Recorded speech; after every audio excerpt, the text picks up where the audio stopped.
Are you searching for the best in online black radio? Then go to blacktalkradionetwork.com, helping you filter through the noise. Real talk, black talk.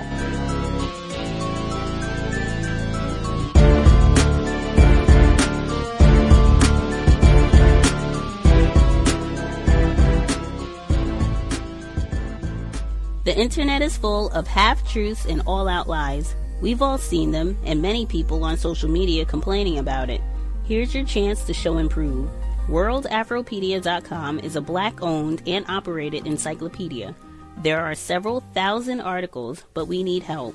We can't uncover all the truth ourselves. So please, join us and become a writer, editor, or blogger for WorldAfropedia.com today. Every little bit counts. We owe it to the future generations to put the truth out there.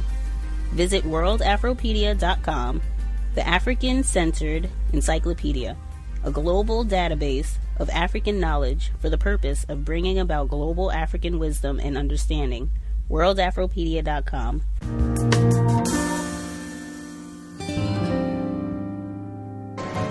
Dance with you. Oh, I want to dance with somebody.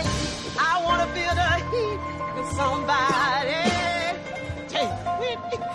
All these musicians have something in common. Do you remember when it was time?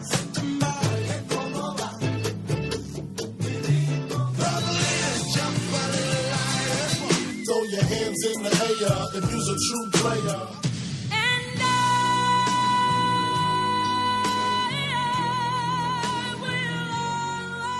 Whitney Houston, Notorious B.I.G., Bruce Springsteen, Santana, Earth, Wind and Fire. You can throw in Barry Manilow, Miles Davis, Aretha Franklin, Patti Smith. Their careers were all advanced or shaped by one man, a Harvard Law graduate from Brooklyn named Clive Davis. He was the president of Columbia Records, who went on to start Arista Records. And at 85, he's the subject of a documentary on Apple Music called Clive Davis, The Soundtrack of Our Lives. Davis told me that he had zero music experience when he went from being the lawyer for Columbia Records to being its president. I had no connection with music whatsoever, and it was only after I was head of the company for about a year, I found myself at the Monterey Pop Festival in the presence of Janis Joplin and Big Brother and the holding company. Yeah. And that was my epiphany. That was my first signing.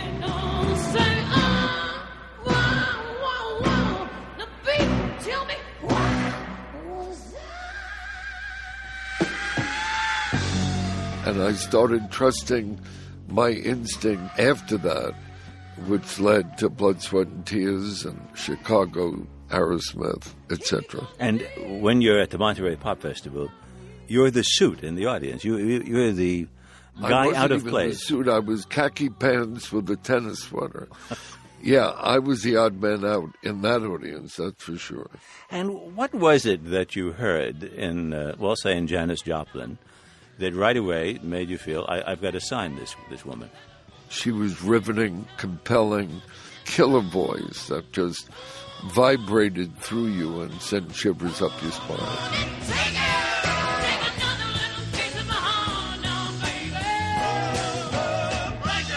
The documentary depicts your intervening in the careers of a number of artists. First of all, hearing the future success in what they're doing and then making some adjustment to make that success come faster. How do you describe what it is that you hear in a performer that says to you, this one, as opposed to that one, could be a real success? You know, it's different if you're a writer. It's different when you're signing a Bruce Springsteen or an Alicia Keys than it is when you're signing a performer, a Whitney Houston, or feeling that Aretha or Dionne Warwick could still be major stars for many years to come.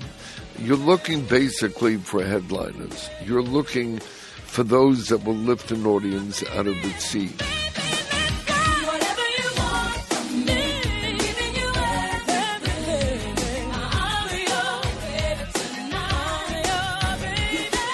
The artist who occupies the most time in the film about your career is Whitney Houston, a spectacular success story, a catastrophic end to that story. What was your relationship with Whitney Houston? My relationship with Whitney is that I signed her when she was in her teens. We bonded to the point that her management insisted that I give them a key man clause that I had never given any other artists before or since, which meant that if any time I would leave the company, she would have the right to leave. And so we had a very close creative relationship. I was with her just 2 days before her death. When her drug problem became so serious and ultimately fatal, was it hard for you to see because you were so close to her? Do you think you were perhaps trying not to see it? I think the film points out that I did not see it up close because Whitney would, before she saw me, be dressed great, look great, be on top of her game. But when I saw the problem, it shows the letter that I wrote to her and goes into detail of the efforts to really get her to confront her addiction.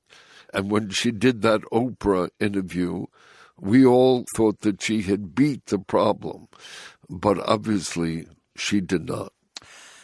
You are currently the Chief Creative Officer of Sony Entertainment, but I'm curious, if you listened to some music this evening that had nothing to do with work, that was entirely for pleasure, what would you listen to? I wish I had that opportunity, because every week I bring home the new records as they break through to study why they are hits, to study why radio is playing it and what radio is not playing, to make sure I don't come with self-confidence. I don't want to go over the hill, and so I keep my ear very, very current every week. Clive Davis, thanks for talking with us today. I appreciate your interest. Thank you. We've heard from Clive Davis. He's the subject of the new documentary from Apple Music called Clive Davis, The Soundtrack of Our Lives. I ain't felt the pressure in a little while. It's gonna take some getting used to. Floating all through the city with the windows down, putting on like I used to. They never told me when you get the crown, it's gonna take some getting used to. New friends all in their old feelings now. They don't love you like they used to, man. So, Drake is in the news for all the wrong reasons this week, I think, because obviously Drake, maybe Canada is not maybe. I think it's pretty clear right now at the moment that Drake is Canada's #1 international arts export. And the rapper should be in the news because of his art. But because Drake is black, that is impossible. At some point, people have to remember and realize that Drake is black and then start doing to him the things that they do to all of us as black people. What am I talking about in this case? Well, very recently, a friend of Drake's was murdered. And the response to that, interestingly enough, in the media has not necessarily been about offering condolences for the loss of a friend, but it's actually really been about asking, well, what does Drake know about this? Is Drake doing enough to bring the murderers of his own friend to account, to justice? And I find this troubling, although not surprising. There's a story in the Toronto Star by Betsy Powell where she cites senior police officials who are privately upset that Drake is not saying more about his friend's death and not telling people who may have information to come forward. There's a weird implied suggestion that Drake knows something about this, even though there's never been any information to suggest that he does. So people keep dancing around it and saying, well, he should be helping more. He should be doing more. And of course, this is not the first time that this happened to Drake. He hosted a party at Music Nightclub a couple years ago. There was a shooting after the party, and Crime Stoppers at that time was urging Drake publicly to do something to help. They called him out by name. Now, in this Betsy Powell story, Detective Sergeant Gary Giroux is quoted as kind of really showing his hand here, because he says the following. I certainly would encourage him, meaning Drake, through his tweets, to encourage anybody within the community to come forward with regards to any information they may have to assist in solving his friend's murder. When Drake didn't do that, that same Detective Sergeant Gary Giroux followed up with the Toronto Star, and he said, quote, "I would hope if Drake was a real and true friend, that he would encourage anyone with information that pertains to the murder of a close friend to share that information with the police with a mind to protecting the community and bring justice to the deceased's family," unquote. So that's a police sergeant suggesting that Drake doesn't care enough about his friend to talk to the police. Again, no suggestion that Drake has some kind of specific information or knowledge about this murder of his friend, but an insistence that he needs to say something that he's not saying. Now, Mayor Tory got in on this action as well. He was quoted in this Toronto Star story, but he was also here on News Talk 1010 this week with Jay Michaels and Ryan Doyle on The Rush, and they asked him about this, and I want you to hear a part of what John Tory said about whether or not Drake needs to do more to help his friend's murder be solved. I think one of the things we do that's a bit unfair is kind of single Drake out. I think it's the responsibility of every citizen, without exception, including Drake, including me, including you guys, that if there's any piece of information they possibly could have that could help us in the, in the investigation into the death of any other citizen, they should come forward. And so I said that at the time when I was asked about Drake, and it then degenerates in a way into a discussion about Drake and, whether because he's a famous musician, he's being given, special attention in a negative way. And I'd say no. I mean, I'd say that to any citizen whatsoever that had any information, it is your duty to come forward. Okay, so there's Mayor Tory saying it's any citizen's duty to come forward, and that he actually thinks that it's unfair for Drake to be singled out for information about the death of his friend, Anthony Soares.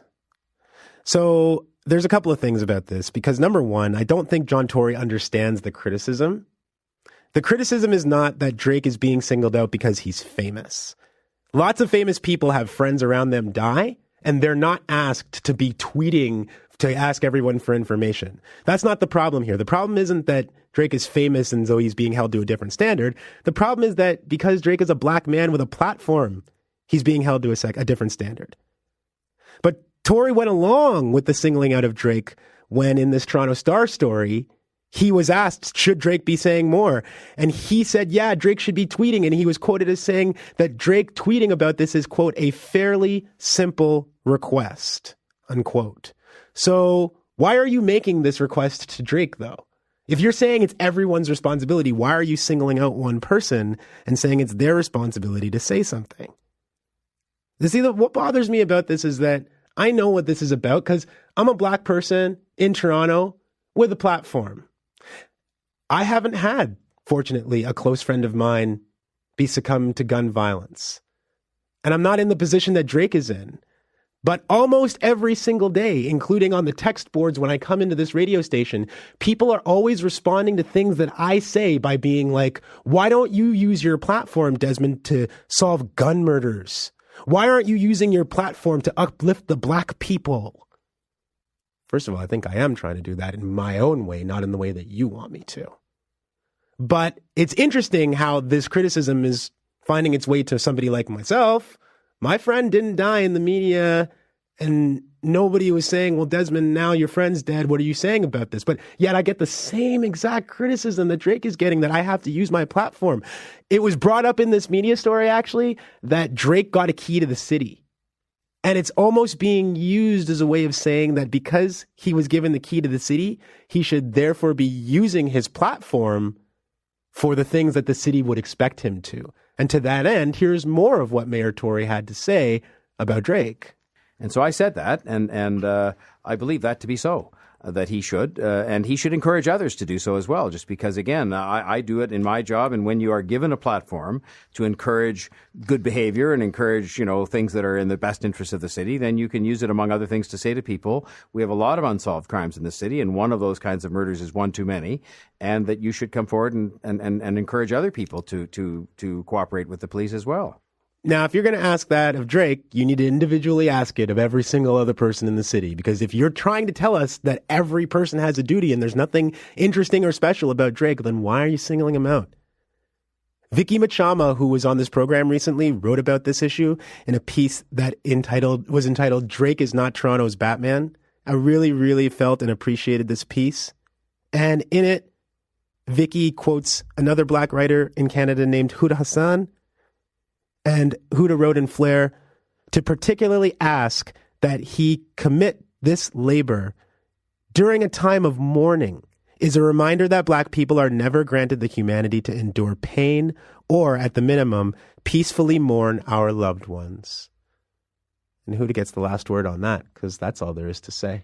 When you're a cop, you can torment freely and see me valley, then seize it outy, then beam proudly, turn a routine traffic stop to your season finale. When you're a cop, you can shoot a motherfucker by the trailer park. Plenty evidence, should events will be razor sharp. Then turn around and taste a perp for blazing perp. I'm a cop. Now at 11, a chaotic chain of events leading to deadly force by police. But what possessed a promising college student celebrating her birthday to get so violently out of hand? As a father and as a person that loves people, that loves Jesus Christ, it's going to be hard to accept that something different could have been done. And new tonight, her father also trying to understand why his daughter had to die. That young woman was making plans for law school. Tonight, the investigation is just beginning after Miami Beach police say they were forced to shoot and kill her last night. CBS 4's Hank Tester working this story live on the beach. Hank. Well, some new video surfaced late this afternoon, which graphically displays just exactly what went down in this neighborhood on Sunday afternoon and what caused a young woman to die right here in the streets of Miami Beach, but also a police officer almost died when she tried to run him down. Let's take a look.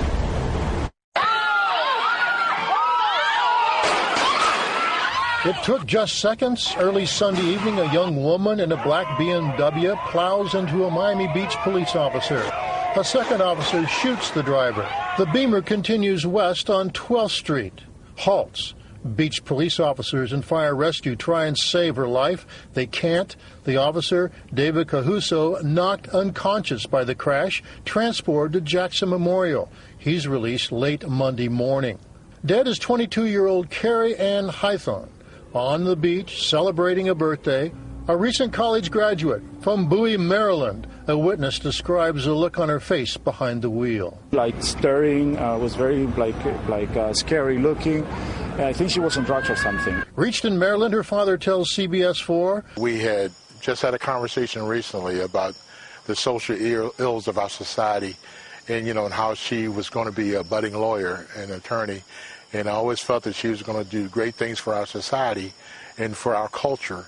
It's terrible. I mean, you can't help but have quite a bit of despair and anguish behind something like this because you don't understand how it could happen. Hi, my name is Carrie Ann Hython. She wanted to make a difference in our society and the lives of many people that weren't as fortunate as her. It's out of character what they're telling me, but, I'm not there. I believe that something was going on, and to say what it was, maybe she did panic. Carrie Ann Hython was set to enter law school when she hit two cars and a truck on South Beach, then ran down Officer Caruso. In slow motion, you see the officer being hit head-on. The second unnamed officer opens fire, wounding Hython fatally. The injured officer on the pavement, Miami-Dade police, per policy, will investigate. Under Florida's fleeing felon law, police can open fire on someone suspected of committing a felony and who could pose a threat to the public. Just to protect themselves, because the BMW is coming right at him, and the BMW did hit him. Well, police investigators will be highly interested in the medical examiner's toxicology report to see just exactly what ailed this young woman when this accident occurred. That's the very latest. I'm Hank Tester, CBS 4 News Tonight. Back to you. I don't want us to lose sight that things are getting better. Each successive generation seems to be making progress in changing attitudes when it comes to race. Doesn't mean we're in a post-racial society. It doesn't mean that racism is eliminated. But, when I talk to Malia and Sasha, and I listen to their friends and I see them interact, they're better than we are. They're better than we were on these issues. And that's true in every community that I've visited all across the country. Going to see only on Fox, a couple of Quakertown middle school students are in some trouble after a Friday night football game turned into a racial incident. Authorities say the students threw rocks and racial slurs at visiting Cheltenham High students. And that had happened during Quakertown's homecoming game. Fox 29's Bruce Gordon live in Quakertown with the details. Bruce. Yeah, high school football, as we all know, can provoke some strong emotions and some hot tempers. But what happened here Friday night, well, it goes well beyond trash talk. This was racial hatred in verbal form. Many of the Quakertown High students leaving school Monday afternoon walked past a yard sign that reads, "Hate has no home here." But what happened Friday night just across the street at Alumni Field makes you wonder.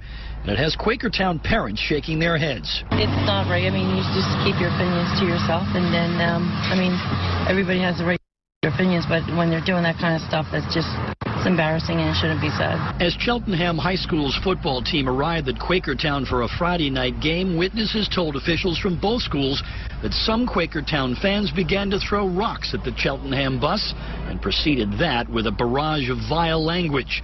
Dr. Wagner Marseille is Cheltenham school superintendent. Our cheerleaders, members of our band, were insulted using racial terms, the most divisive racial terms you can use. The N-word. The N-word. You can see this venue, that was packed with thousands of people on Friday night, and we were having a great time. And then this. And then this. Quakertown Superintendent Dr. William Harner is, ironically, a Cheltenham grad. He says a dozen middle school students were interviewed and 2 8th graders were found to have engaged in the rock throwing and racial slurs. Both will be punished. My heart's broken. Fortunately, it's just a few children, and I say children, middle school students, but they embarrassed me and they embarrassed the school board and our community. Both superintendents told me they'd like to turn this into a teaching moment. They'd like to get both the perpetrators and the targets of that Friday night incident in the same room together under adult supervision to talk about what happened and why it should never happen again. Lucy? All right, hopefully it'll be a lesson learned. Thank you much, Bruce. I was one of the first. My first day was state trooper coming, putting me in the back seat of the car, and meeting the other black kids was 6 of us. And then seeing all of those parents and also KKK members having signs and throwing cans at us, spitting at us. We lived in the threat of death every day.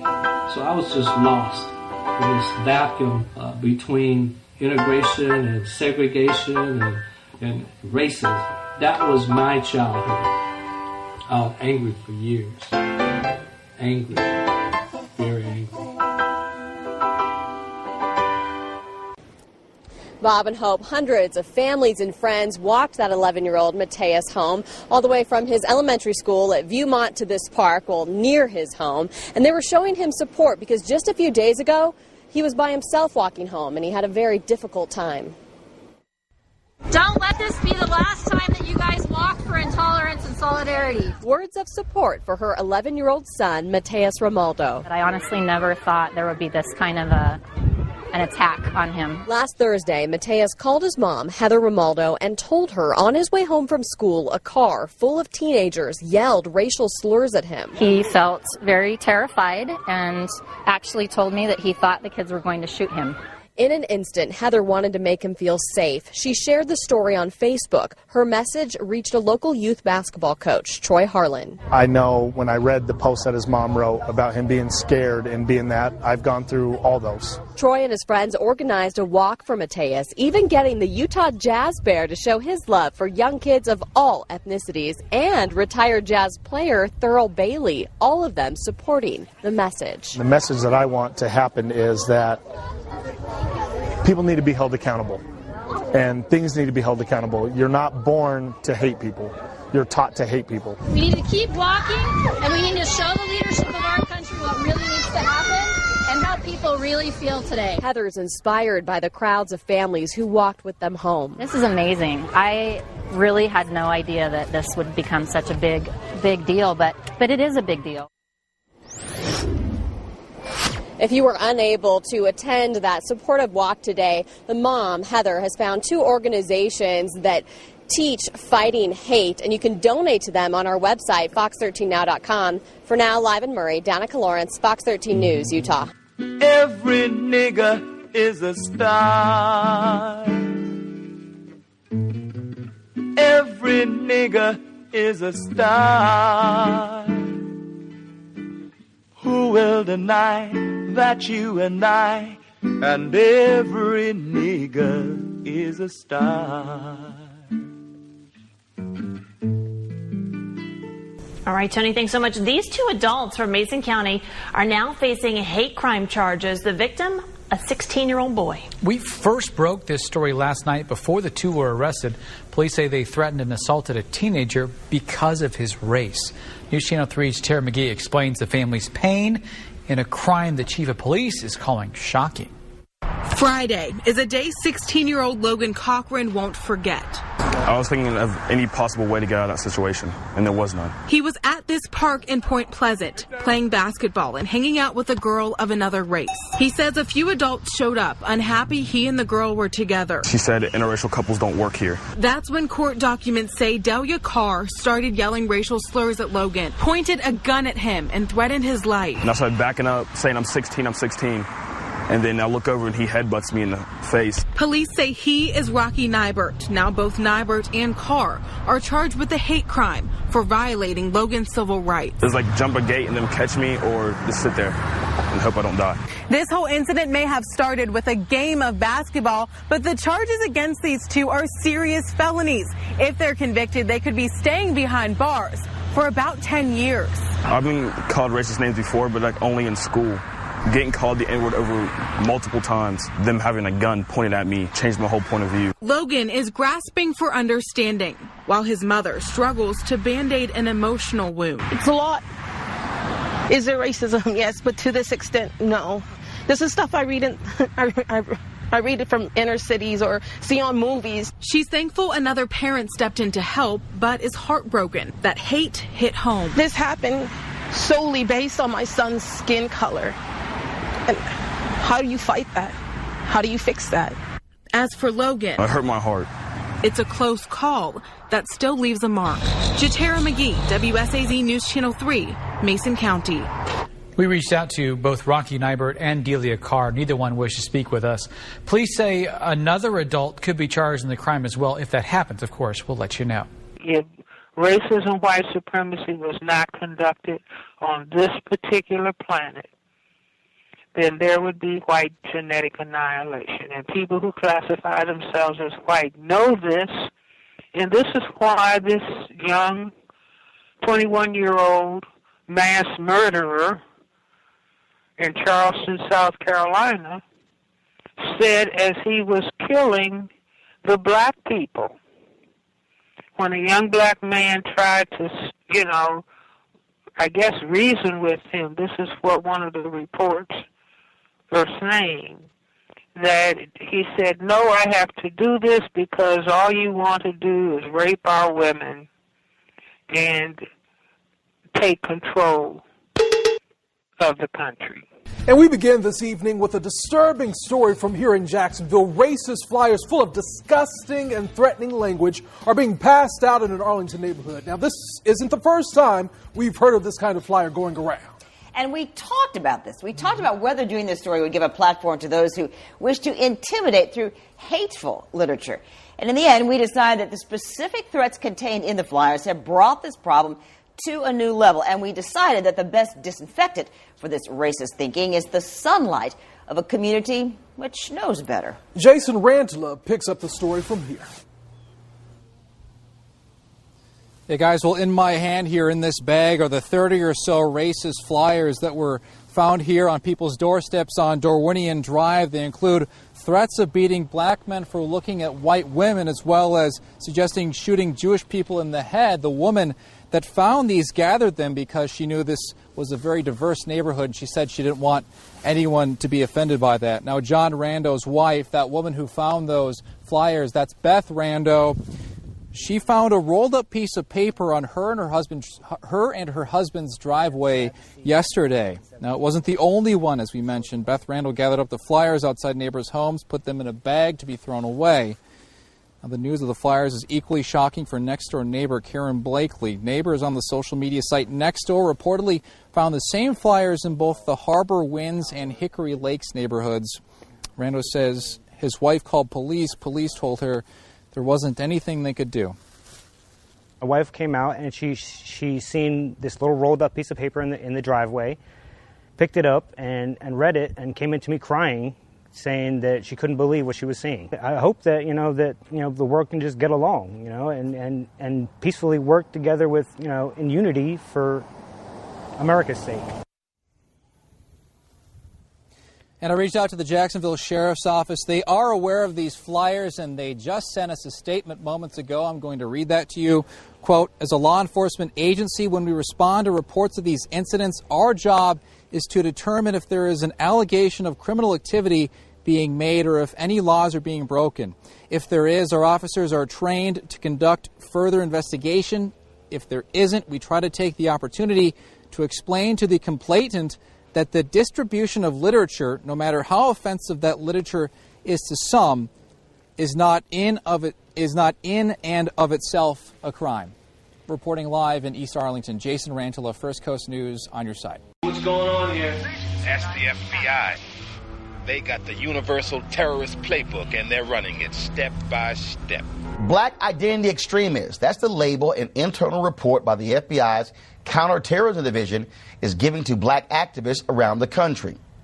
The report says they pose a growing threat of premeditated violence against law enforcement in response to police brutality. Former government officials and legal experts say no such movement exists, and this is an attempt by the FBI and the Donald Trump administration to find an equivalent threat to white supremacists and silence black activists. Joining us now by phone from Washington is the article's co-author, Sharon Weinberger, Foreign Policy Magazine's executive editor for News. Sharon, here's what's interesting. Earlier this year, correct me if I'm wrong, didn't federal officials say white supremacists pose a greater threat to Americans than ISIS? Yes, well, there was an FBI report that came out in May that we at Foreign Policy obtained and published later that said that there were more attacks in terms of the number of attacks by white supremacist groups than by any other extremist group in the United States, including those linked to the Islamic State or what be it. So it was talking about the number of attacks. This was really a growing problem that the FBI observed. So, there have been elements within the FBI that were very concerned about white supremacists. And what's interesting here is this is the FBI. First of all, show me the evidence. Show me the evidence where black identity extremists are leading these attacks against law enforcement, when the reality is, and we've done the stories and the numbers, law enforcement they've been killed by more white folks than anybody else in America. Well, that's exactly. I mean, when we took this report to, some dozen people, to include former DHS and former FBI people, we honestly expected a couple former government people to be like, oh, well, actually, that's not so crazy. It's a continuation of this report or that report. And everyone looked at that terminology. Every single person we spoke with, and even though there were variations of opinion, everyone said that's shocking. There's simply no such thing as a black identity extremist movement. It would be like linking militias and white supremacists and the guy in Las Vegas and calling them white identity extremists. It makes no sense. It has no basis in reality, and frankly, it's racist. This report, to me, sounds eerily familiar to what J. Edgar Hoover did by using wiretaps In doing so, approved by Robert Kennedy, approved by President Lyndon Baines Johnson and others, when they targeted Reverend Dr. Martin Luther King Jr., when they wiretapped his hotel rooms, when they wiretapped his friends' phones, when they went after the Black Panthers, when they went after the Deacons of Defense. I can go down the line and list the various organizations that the FBI targeted. This is, again, following the footsteps of J. Edgar Hoover. I think that is it. When we interviewed particularly academics who had looked at years of FBI surveillance of African American activists, of writers in the 1960s and 1970s, what they said was so similar was that the FBI, very deep in the FBI's DNA, was this belief that activism, radicalism, was somehow linked to a violent ideology. So maybe in the last century it was linked to communism, and now it's the belief that somehow people are linked, that they're inherently violent. It's just a weird designation. It's weird to assume that somehow there's an underlying violent ideology. The cases they cite in the report of violence are very disparate. There's no evidence of a movement. It's just it's very sloppy methodology, and in terms of what's going on in politics, it just doesn't work. And what we and again, we're talking about the FBI here. This is an internal report. Have they said, are there any plans to release this? Well, we effectively released it. It was, it's an official use only report, so it's not classified. So the FBI purposely does not release these to the public. They go out to local and national law enforcement. Jonna Winter, my colleague, was able to obtain a copy of it, and so we released it because we think it's important that the public see this, that they see what's going on. This is obviously an official designation that the FBI is using to monitor what they believe is a violent movement. People have the right to judge for themselves.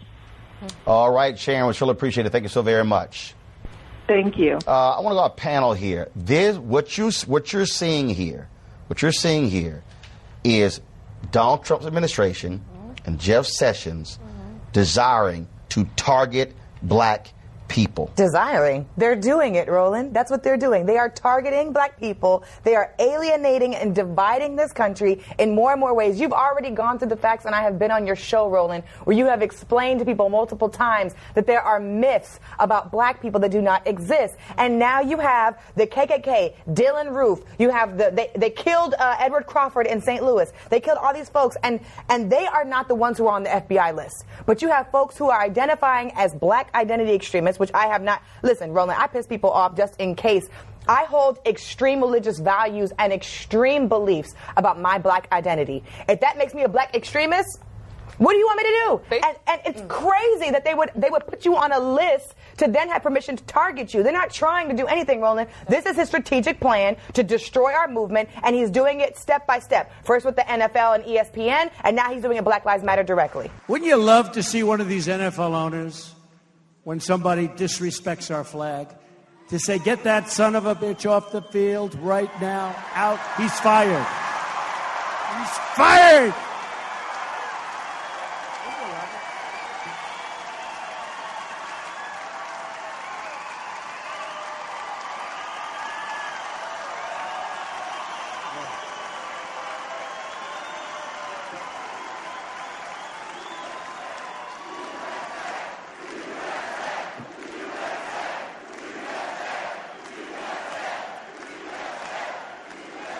A high school student who was suspended for refusing to stand during the Pledge of Allegiance is now suing the school district and the principal who decided to suspend her. Her name is India Landry, and she is a student at Winfern High School. And apparently she was sent to the principal's office after she was caught texting in class. And then while she was at the principal's office, the Pledge of Allegiance was done through the intercom, and she remained seated. At that point, the principal apparently saw her and wasn't too pleased with it. Let me tell you what the exchange allegedly was. When the principal, Martha Strother, asked Landry to stand, the 17-year-old declined. According to the complaint, Strother told Landry, well, you're kicked out of here. And then her secretary allegedly told the student, this is not the NFL. Now, this is a public school that receives taxpayer funding, which means that administrators or educators who violate free speech are basically violating the Constitution. Now, in some cases on a school campus, there are more limitations to speech, especially when it comes to something that could be distracting to an educational environment, or if it's speech that could potentially harm anyone on campus. But in this case, it was protected speech. She is not to be forced to stand during the Pledge of Allegiance or the national anthem or anything like that. She was suspended for several days, and now she is filing a federal civil rights lawsuit against the school district, and I think she has a pretty good case there.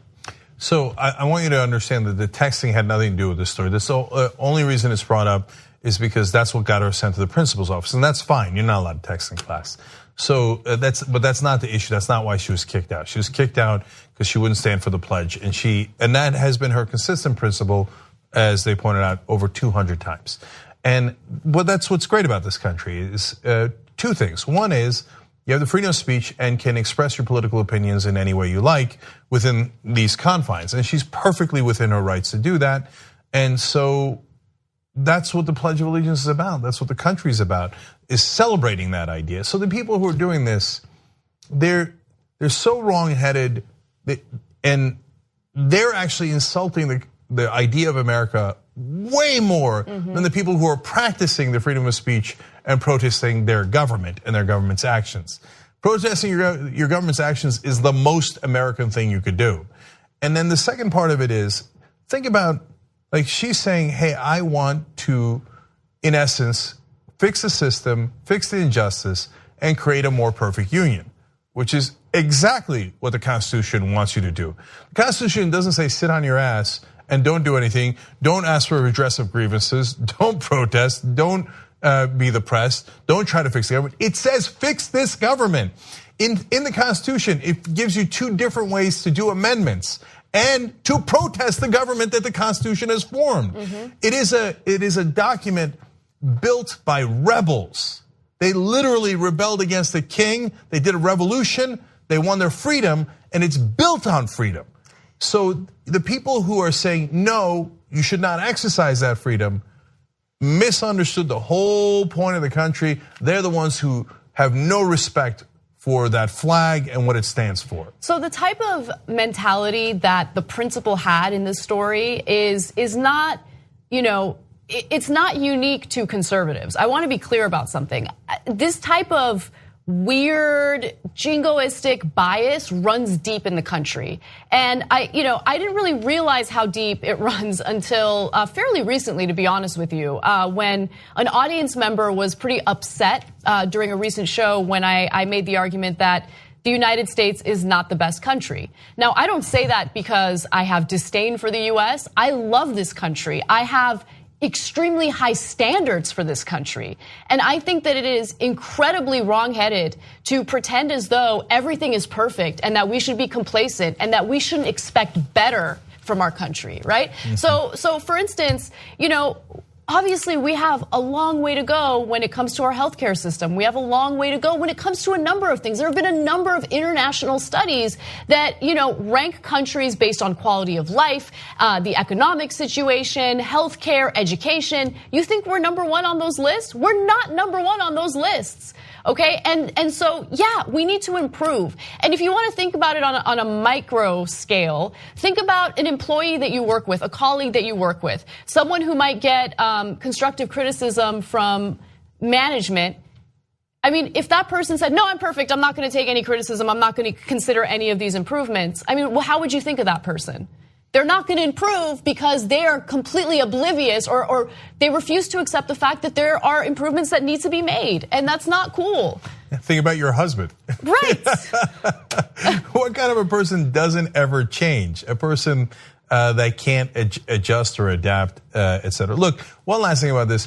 I remember, and you got to remember, I was a knucklehead. I used to be conservative, and it drove me crazy when people wouldn't stand for the pledge, and I thought it was wrong, and they should have been kicked out. So I was wrong, and I was willing to change. And I used to be upset at Mahmoud Abdul Rauf, who used to be Chris Jackson, and he wouldn't stand for the pledge because he was Muslim and he cared about his religion.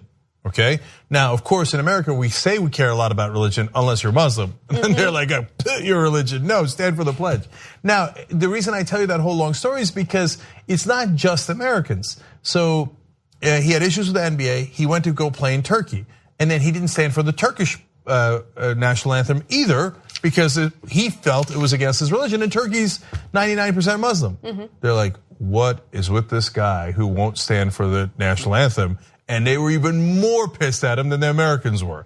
So he thought he was gonna get a better reception because the country is Muslim, and he did not. So I tell you that because I get it, man. It's in our bones. Like, we wanna stand up for our flag, we wanna stand up for our country, and that's something, because we're standing up for our tribe.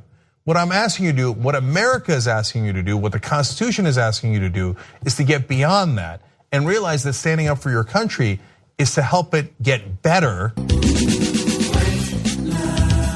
Vision, dreams of passion,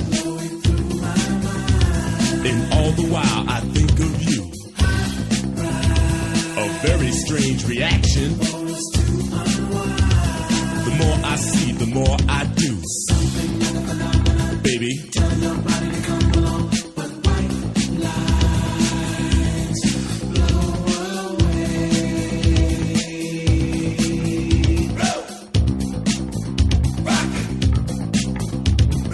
Ticket to ride, white line highway. Tell all your friends they can go my way. Pay your toll, sell your soul. Pound for pound, costs more than gold. The longer you stay, the more you pay. My white lines go a long way, either up your nose or through your vein, with nothing to gain except killing your brain.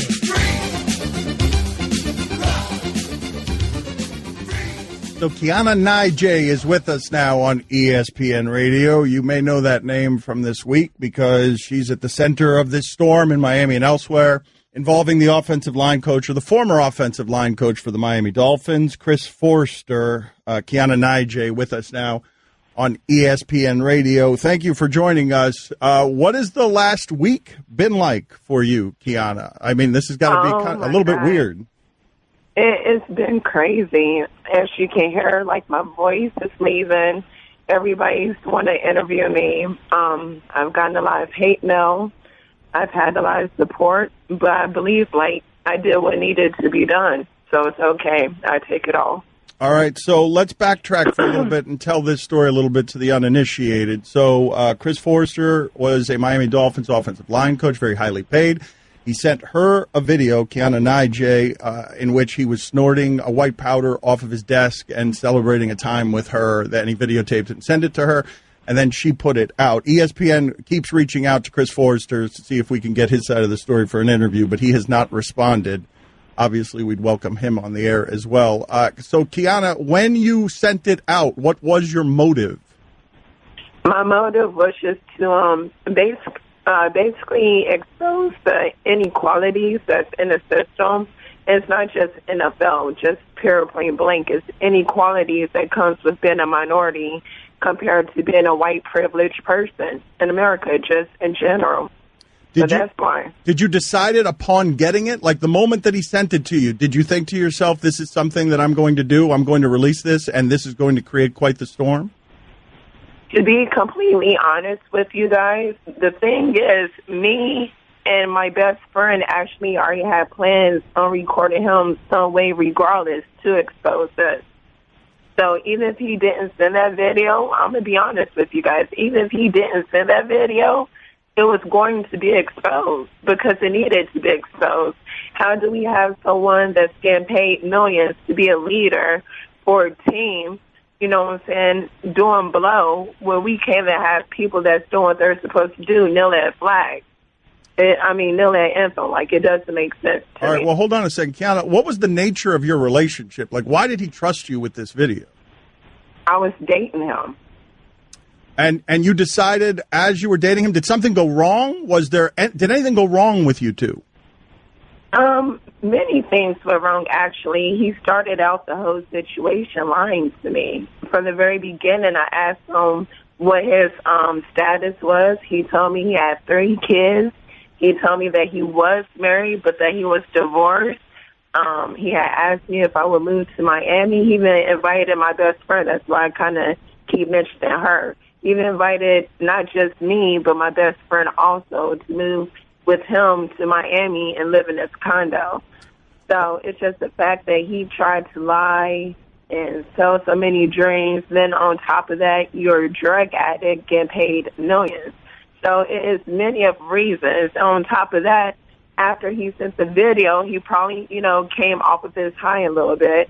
After he sent the video, he low-key kind of threatened me in case I end up exposing the information.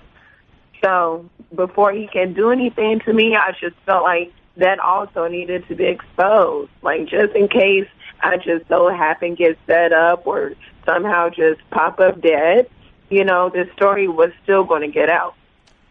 Was there any sort of financial promises made by him that he did not keep? No. Well, okay. That's a complicated question because he did make a lot of promises, but not necessarily in a financial way. His promises was more so like, oh, I want to get married. Oh, I want to have children. Like, those were the type of promises. So technically, when you look at roles such as marriage, kids, and stuff like that, that does come with financial responsibilities, but not as far as, yes, I'm going to give you X amount of dollars on these days. It wasn't like that. All right. If you're just joining us and you don't know what we're talking about, Kiana Nijay is with us on ESPN Radio, and we've been trying to get a hold of Chris Forrester to get his side of the story in an interview, but he has yet to respond. We'd welcome having him, obviously. I'm going to read to you, Kiana, his statement, Chris Forrester's statement. I want to know how you reacted when you saw this. Quote, I'm resigning from my position with the Miami Dolphins and accept full responsibility for my actions. I want to apologize to the organization, and my sole focus is on getting the help that I need with the support of my family and medical professionals. When you saw that, what did you think? How was he even given the opportunity to resign? Seriously, how were you given the opportunity to resign after having such footage surface in the first place? Let's be honest here. If this was an African-American man, not even just an African, he could have been Mexican, anything like that. If he was a minority, they would have fired him. He would not have given the opportunity to resign. So that just further, just shine light on the fact that there's inequalities to the system. They treat certain people different than others, and it's not fair. Did you think he loved you? Oh, I don't know. I think he did. I mean, don't get me wrong. I do care about Chris. This isn't I hate Chris type of situation at all because he is a good person. But unfortunately, an example had to be made about the system. And unfortunately, he was the example used. I mean, it just is what it is. Did you love him? I cared about him. Love is a very strong word. I care about him. I still do. He was a good guy. He was a caring guy. Like I said, it's not that I have anything against him. I have something against the system and how it's ran. That's what I have an issue with. How and where did you meet? I met him in California. Where? In Oxnard. The team was out there basically for practices. But where? I'm asking specifics. Like, was he calling for entertainment? What was happening there? Like, how did you meet him? Yes, he was calling for entertainment. He just wanted someone to basically do his stuff off of, if that makes sense. Like, some people like using girls for personal, like, human platters, if that makes any sense. Like, people like to do blowing stuff between in areas such as that, if you get my drift. Okay, yes, your drift has been gotten. So that call is made.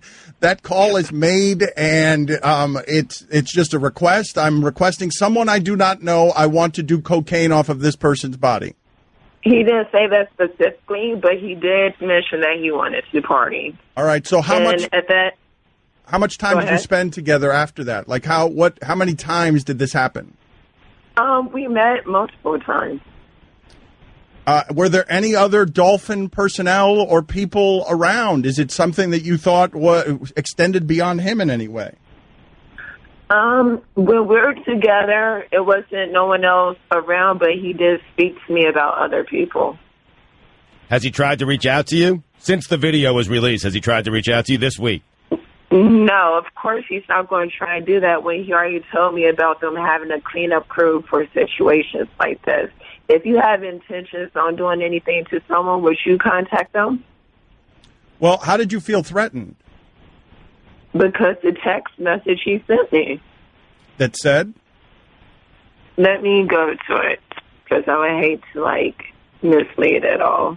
All right, hold on a second. Again, we'll reintroduce this. No, that's fine. We'll wait for you. Hold on. We're going to reintroduce this. Kiana Nijay with us on ESPN Radio. She's at the center of this storm involving, disgraced offensive line coach Chris Forrester, who is now out as a Miami Dolphin. ESPN, we have continually tried to get a hold of Chris Forrester without any success. And so the nature of the controversy is there was a video. He was snorting a white powder off his desk. He sent it to her, and she released it. And now we've all seen it. He professed his love for her and couldn't wait to get back and do these things on her body. So I'm just curious, when you tell us that when we hear in the video that he says you've got a baby on the way, I don't know how to ask this question, but did the pregnancy alter the nature of the relationship? Yeah, but no, for the simple fact that he, when we spoke on the phone about the fact that I had just realized I was pregnant, not too long ago, actually, is when I realized I was pregnant. But when we spoke about it, he knew that I would have no interest in being around settings like that at all. What has been the hardest thing about the last week for you? Because you're getting a lot of, gold digger, and a lot of people are shaming you, correct? A lot of people are, but this is the thing. He's not the richest guy I know. You know what I'm saying? He definitely, he's not the richest guy I know that has his fault. So obviously, out of everyone's personal information I know, because I'm very popular, I know many of people, out of everyone I know, I exposed this for a specific reason. Like I said, it had nothing to do with the fact that I don't like Chris, that I hate Chris. It's more about the social injustices that's going on in the system, period, point blank. And to be honest, this allowed me to shine even more of a light because, like I said, instead of him getting fired, what would happen to a majority of coaches, they allowed him to resign. You see what I'm saying? They're holding his hand through the process. But who's holding Kaepernick's hand? You see what I'm saying? So if anything, it's proving my point even more. All right, so did you find that text? I did. Okay. So basically, he has sent me a message saying anything that I plan to do or try to harm him with will be turned over to his job security team. So when I think about security teams, maybe I don't watch one too many seasons of Scandal. I don't know.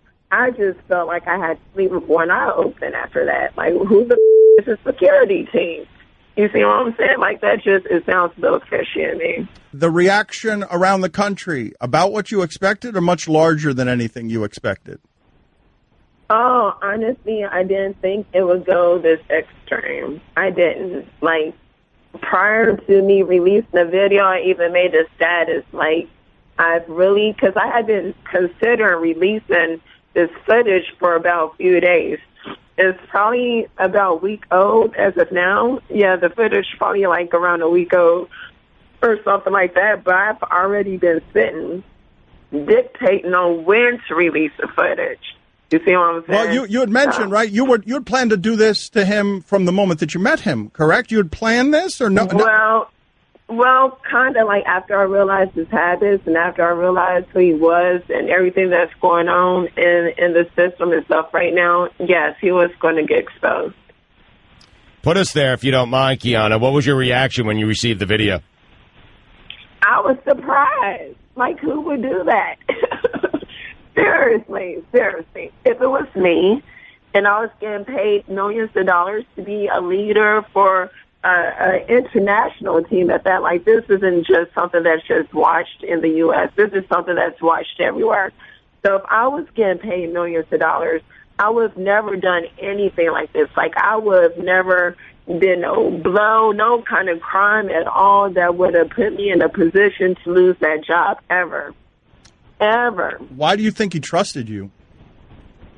Because the relationship of which we had, like, we had a great connection. Like, we had a great relationship.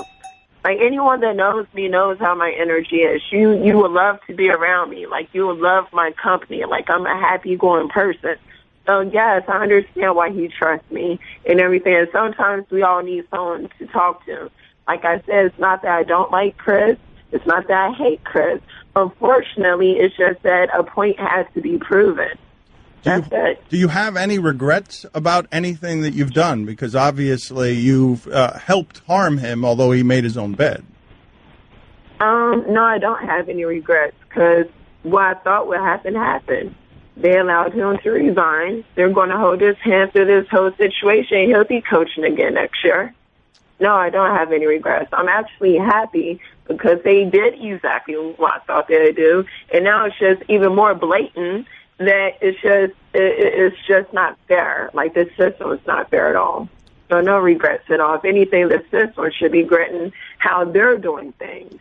If I may press you on a couple of questions on some details. Again, Kiana Nijay with us on ESPN Radio. She's at the center of this storm, having released a video by the resigned offensive line coach Chris Forster, who had white lines on his desk, snorted them, and sent her a video, and then she put it out in social media. Now we are where we are today with this. Kiana Nijay with us on ESPN Radio. The details. How many times did you do cocaine with Chris Forster? None. Okay, so you did. Chris Forster used me as his cocaine platter. Okay, how many times did that happen? Oh, multiple. You don't know how many times? No. Okay, how long was your relationship for? Oh, like a month and a half, almost 2 months, somewhere around there. All right, so it was several times in a couple of months? Yes. Yes, for sure. And what more can you fill in on the nature? When people question you, what is the fairest criticism that you can see if people question, your motives or your lifestyle or whatever questions and judgments they're going to rain down on you? This is my whole thing. Why are they even questioning me at all? Like when Tiger Woods was his whole situation, were they questioning the Caucasian women? You see what I'm saying? This is another, this is another example of how our society is messed up. When it comes to African-American women, proving a point or putting facts out there is facts. I don't even need to say anything. Like, it shouldn't even take me saying anything. The facts is out there. He's doing that on his own. He taped that on his own. And then the words that he allowed to come out of his mouth while he was doing all of them acts, those were all his choices. So why am I being questioned at all? It doesn't matter what I do. I could be a janitor. I could be a bum.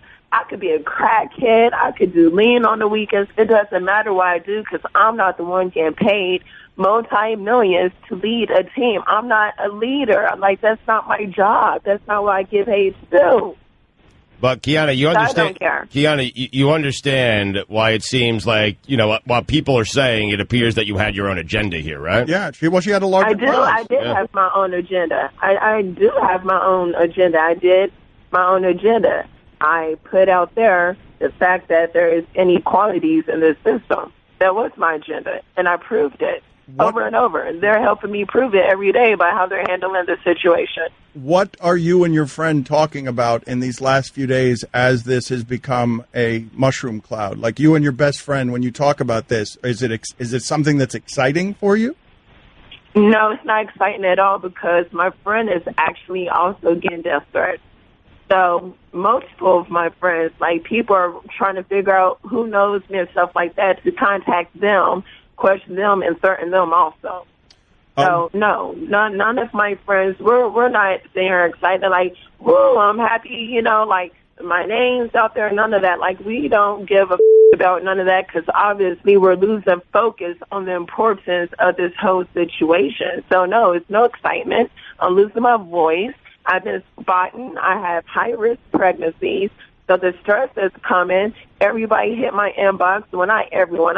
It's about a 70-30 right now. I have 70% of people support me, understanding my motives completely. And then I have 30% that's more so like America, but not America like America, but America like AMERIKKA. Like, I have those people also hit me too with all of that. I'm getting a lot of backlash, but it's okay because people are just exposing themselves. This is our nation is not good, you guys. Like, you guys might not understand because, once again, like, I'm an African-American woman in America, so I'm pretty sure you really don't understand the struggles of being an African-American person in America, period. We're treated different, period. So all this is doing is just really shining lights on the even more inequalities that we have as a country. And then people wonder why, like, a lot of African Americans don't support certain things when it comes to this country because we're not treated equally. We're not treated like everyone else. We don't get paid the same amount as everyone else.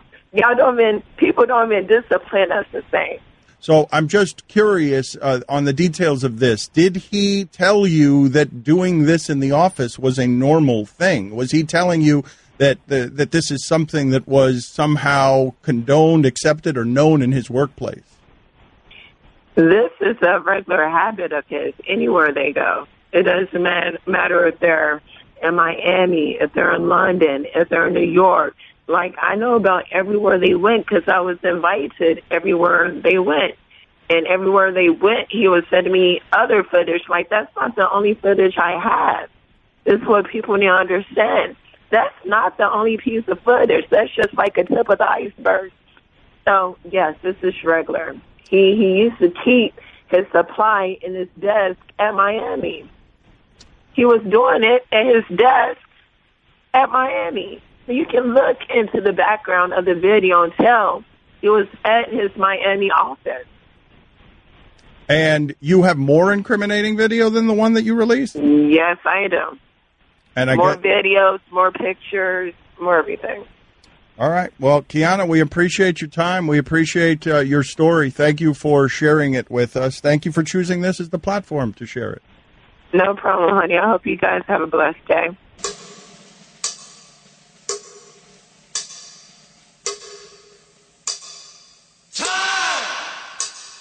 Oh, shit, don't tell me my niggas got lost in time. My niggas are dying before their time. My niggas are serving unjust time. My niggas are dying because of time. Today in Your Health, we'll listen to the ticking of your biological clock. Okay, not literally. It doesn't actually tick, but we do have internal mechanisms that regulate metabolism and even our behavior. This is a story we first told you back in 2015, which we revived today because 3 scientists have won the Nobel Prize in Physiology or Medicine for their research into how these clocks work. Here's NPR's Allison Aubrey.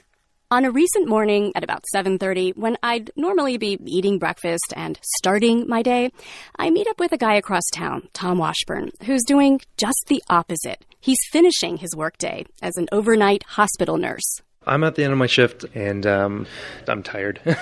Yeah, I need to sleep. I'm dying. The whole pattern of his life is upside down, and he's feeling it. He ate dinner sometime after midnight last night. Sometimes my body just doesn't, cooperate, I suppose, and I get tired, I get hungry, I get bloated, it feels off. Now, it's not just shift workers and jet-lagged globetrotters who override their natural circadian rhythms. To a lesser extent, it's also all those people who just can't turn off the iPad at night and have to drag themselves out of bed in the morning. Fred Turek is a circadian scientist at Northwestern University. These people are totally out of synchrony. When their body clock is telling them to go to sleep, they have to be awake. And then when they try to go to sleep, their body clock is saying, hey, time to get up. Now, Turek says we can certainly bounce back from a transatlantic trip or an all-nighter, but when living against the clock becomes a way of life, lots of things go awry. Studies show if you mess with the body's sleep-wake cycle, your blood pressure goes up, hunger hormones get thrown off, and blood sugar regulation goes south. Over time, Turek says this may set the stage for metabolic diseases, such as diabetes. What happens is that you get a total desynchronization of the clocks within us. which may be underlying many of the chronic diseases we face in our society today. Now, notice that Turek says clocks, plural, within us. We've known for a long time about the master clock in our brains that synchronizes our body to the 24-hour light-dark cycle.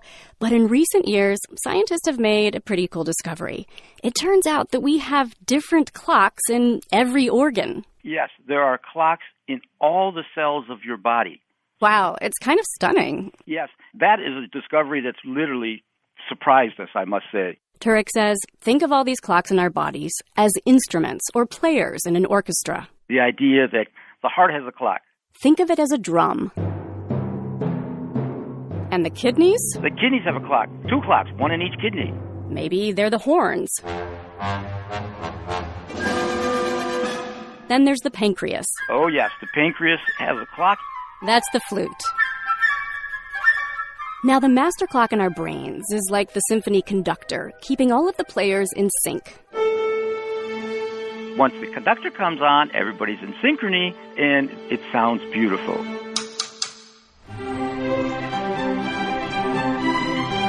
The idea that your body is functioning normally when everybody's in synchrony with the master conductor in your brain. You're sleeping well, eating regularly, and feeling good. But what if the clocks get out of sync? It sounds so bad, right? And Turek says something like this may happen in our bodies. So think back to Tom, the overnight nurse. The master clock in his brain, which is set by the 24-hour light-dark cycle, is like the conductor, cueing all the other clocks in the body that it's night. So, for example, his digestive organs are not expecting food. The clock in the brain, it is sending signals out, do not eat, do not eat. And this is where things get out of whack. Tom has to eat something on his overnight shift, and when he does, research suggests this meal may reset the clock in his digestive organs.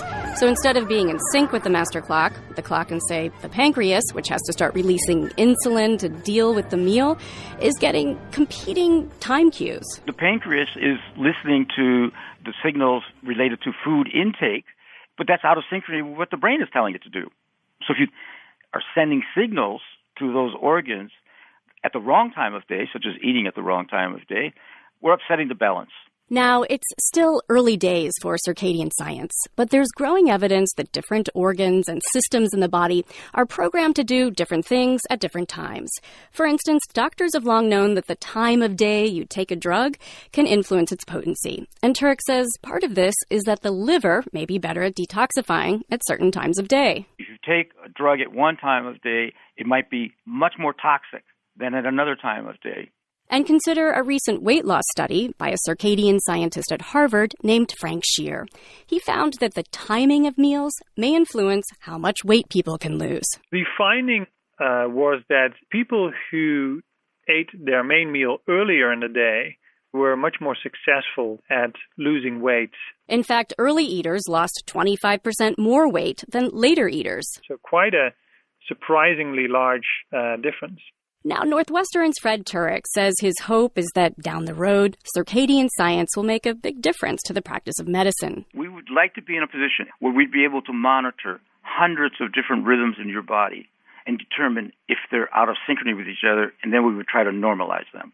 Now, whether or how quickly this may happen is hard to say, but what is clear is that the study of the biology of time is exploding. What we're doing now in medicine is what Einstein did for physics at the beginning of the last century. He brought time to physics. We are bringing time to biology. That's new. The irony is that this insight comes at a time when more and more of us seem to be ignoring our internal clocks. Allison Aubrey, NPR News. Time is always against us. Context of White Supremacy. Gus T Renegade in for another broadcast, hopefully to share constructive information on the system of white supremacy. Today's date, Saturday, October 14th, 2017. So I have been told. This is our weekly compensatory call-in. Dial in if you have views you would like to share, counter-racist suggestions, thoughts on any of the news clips that we heard. Let us know. The number to dial, 641-715-3640. The code 564-943#.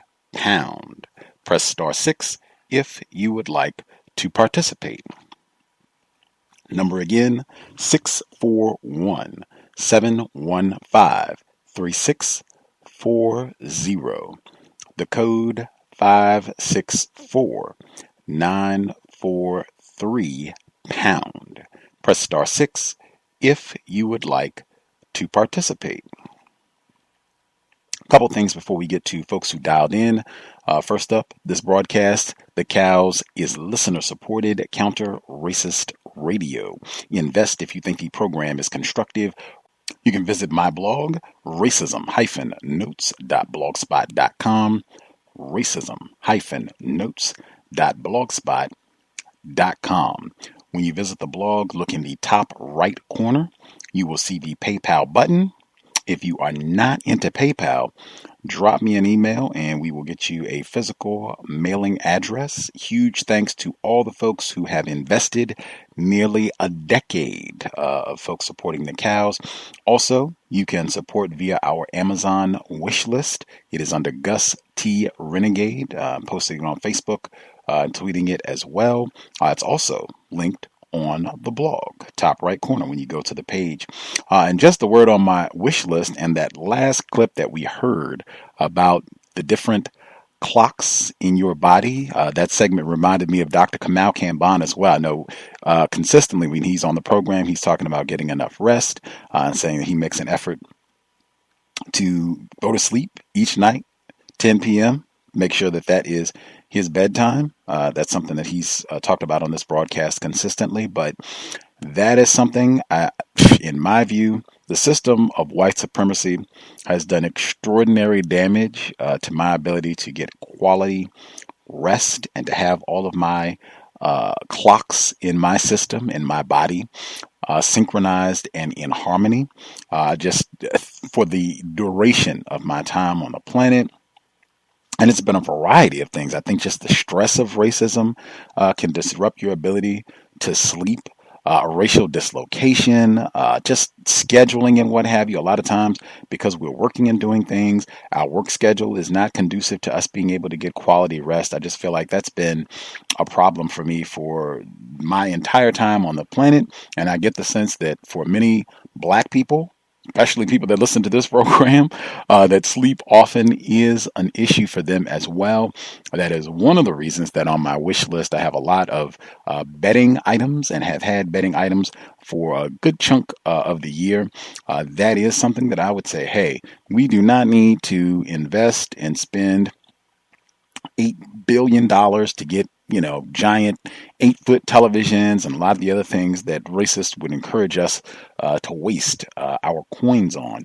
I would say it might be something to consider if you want to invest to have quality bedding. And again, that doesn't mean that you have to have, gold fabric sheets or anything nutty, but to get quality bedding so that you can sleep comfortable. I know that's something that I had never really thought about investing in and say, yes, I'm going to try and get the best high quality bedding possible to see if that would help because I have had insomnia and sleep problems a lot and just not being able to get enough rest and quality rest. But I can say getting more comfy bedding, it does help. And I know for me, it helps in saying, oh, yes, bed is so comfy. I will try and wrap things up orderly so that I can get in bed sooner and get more rest. So I would encourage everyone to really respect that. And I told a listener this week, new part of my code, no computer in bed. If you're going to have nice, comfortable bedding and really enjoy it and really try and respect the rest that your body needs as a victim of racism and someone trying to counter that system, man, no computer. Try to cut down, minimize on those electronics. Dr. Niana Rasayani calls that electromagnetic smog, and saying that can be really disruptive to us being able to function in a healthy manner. No computer in bed. No laptops, mobiles, none of that. If you got to get on all that stuff, get out of bed, do that, and then put it down, hop back in bed. Other quick notes that I wanted to get to before we get to the callers. the segment where they were talking about the young lady in Florida. This is a black female, Carrie Ann Denise Hithen. I believe that's how you pronounce her name, where she was shot and killed. She was in a vehicle, and the vehicle struck an officer, and they fired on her after she struck the officer with the vehicle. In that clip, they said that she looked possessed. Now that is, I mean, a lot of times when they talk about these encounters where it's just a few seconds, it's not like you get an opportunity to look at this person in slow motion and, to really study and scrutinize what they're doing. Everything is a quick look. That's the word that gets used. She looks like she was possessed. Some sort of, freakish, ghoulish monster or what have you, that Satan has literally leaped into their body. I thought that was important. Also, there was suggestion of alcohol or drug use. Again, sobriety would be best. I think I might get that in again before the program concludes, but sobriety would be best. I don't know if that was involved here, but that certainly was something that they were hinting at. I think if, black people could just make that a part of our counter-racist code, you already know if a black person was involved, they don't participate in any of that stuff. So yeah, they were sober at the time that all of this transpired. Also thought it was important, the segment where it was a young child, and they got all of these people to come and walk him home from school because he had been terrorized previously. First, that happened in Utah. We just had that segment, I think it was 2 weeks ago, where it was a young child, I think also like 7 years old, really young, 7, 8 years old. And some race soldier was yelling at him, calling him a nigger and everything else. And then the guy, when the young child's father, non-white father, came out, he tased him in the neck. Remember that? That was in Utah. This story also was in Utah, where I think they said it was some teens rolled by in a vehicle and were calling him nasty names and threatening him. And he said, he thought they were maybe going to shoot him. When you get all those whites, because it wasn't all white people, but it was a lot of white people. It was in Utah. How could it not be? So they had all these white people come out and, he's our pal. We're going to walk with him, not in our name.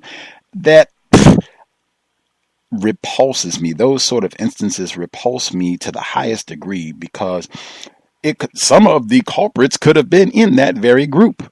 Some of the folks in that group could know the very people who did this and even forget all of that. I am sure you got some racists in that group.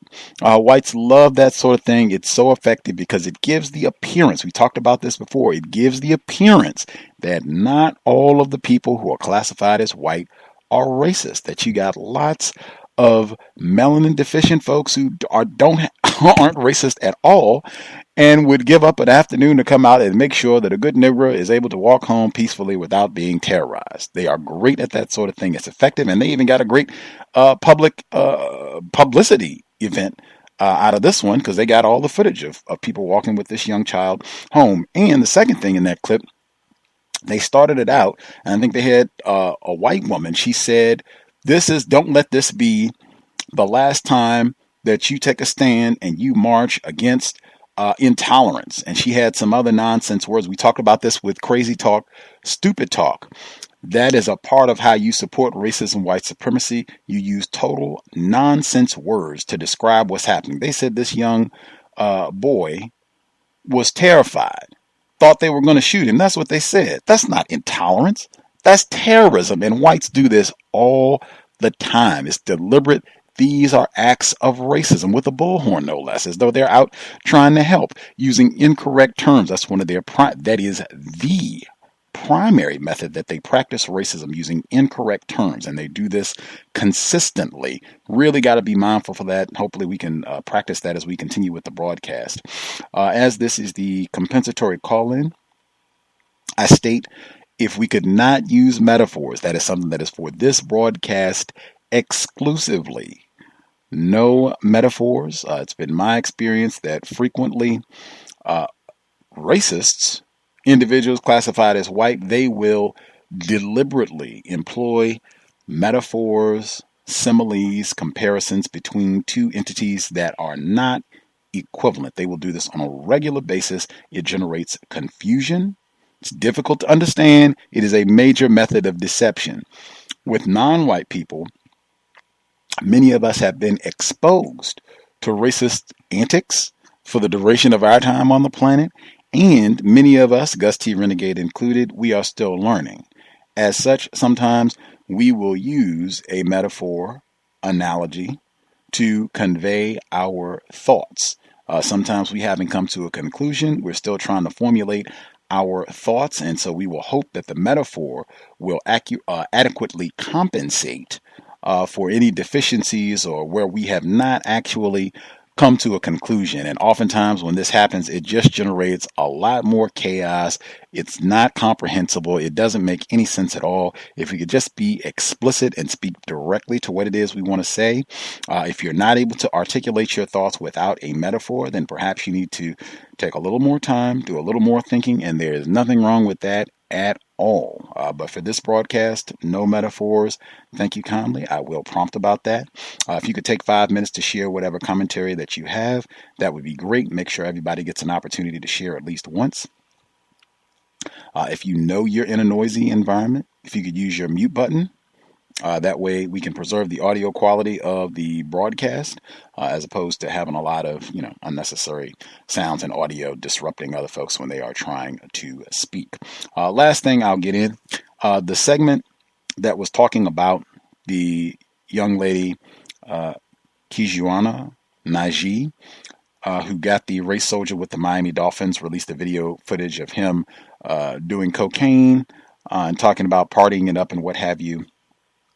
In that segment, I thought it was important. One, she made a lot of great points directly addressing racism. Super appreciated. That's why I included it. But also thought it was important. She was talking to a pair of whites who were doing the interview. I thought it was important. They were doing the same thing. We've pointed this out before.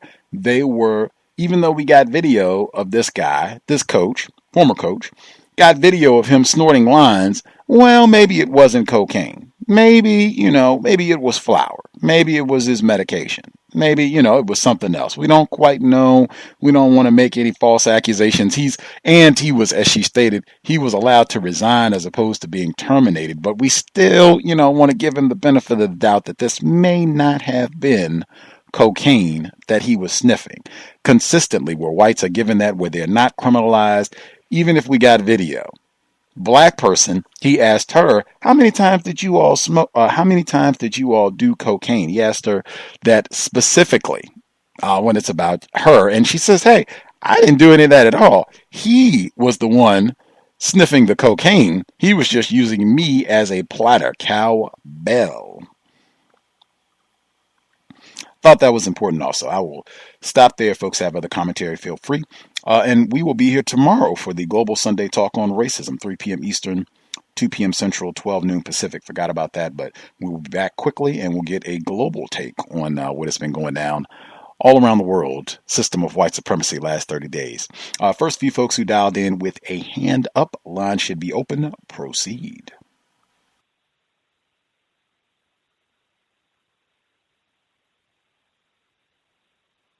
Hello, may I proceed? Hello. Did I hear a female caller? I heard the male voice as well. Was there a female caller? I'm sorry. This is Red from Ohio. I'll try to be as quick as possible. Last week I did speak about not having any stories about the quote-unquote opioid epidemic. Of course, maybe white people must have heard me, and they did put out a story in the Columbus Dispatch. This is dated Sunday, October 8th, 2017, of course, and the story is labeled Ohio's New Pill Mills. And just to sum it up, the first sentence, it says, cash only Suboxone. Suboxone is Suboxone. Clinics raise concerns about treatment for opioid addicts. Basically what the article is about is how whites, they quote unquote, or some whites quote unquote, are trying to combat the opioid epidemic by coming up with other drugs that these opioid addicts can replace the opioids with. And that's where Suboxone comes in at. Suboxone is basically something that is supposed to help addicts get over their opioid addiction, almost like a nicotine patch for people who have problems with smoking. And a couple of call-outs in the article, it says Suboxone also is a popular street drug, one that state reports on drug abuse trends says is highly available for illicit use. And so what is happening is that people are opening up Suboxone clinics to, I guess, offer a replacement for opioids, and it's supposed to at least help reduce the opioid deaths. But what has happened is that people are now, since it is basically a replacement for different opioids, such as what I've reported on in the past, carfentanil and fentanyl, and there's some other fentanyl-type drugs, which is basically synthetic heroin, which is either supposed to be somewhere between 10 times or 100 times more potent than heroin. That's the reason why these white people are dying so quickly, because it's so potent. So it's supposed to help them. And a couple of call outs is that with these clinics that are opening up these Suboxone treatment centers, which I've also reported on. I've seen just going around different places in Ohio. I've seen different medical facilities being transformed into, let's say like a Medicaid clinic into a treatment clinic. So it could be possible that they are actually supplying addicts with Suboxone, but they are cash only. So basically what is happening is the addicts, they have to then pay for these quote-unquote treatments, and that is either supposed to help them with, if they are sentenced or if they're told by judges to go to these clinics for drug treatment, that's supposed to, keep them out of jail. One thing in the article says is that new licensing laws requires opioid treatment offices like pain medication clinics to be owned and operated solely by one or more doctors authorized to practice in Ohio. But it also says the board can, however, waive that requirement. So it's not yet known how many of those clinics are ultimately licensed to be doctor operated. So basically what is happening is these addicts, they're getting the Suboxone, which they can basically take to drug dealers and then get the heroin or get the opioids that they are basically trying to get anyway, or trying to treat anyway.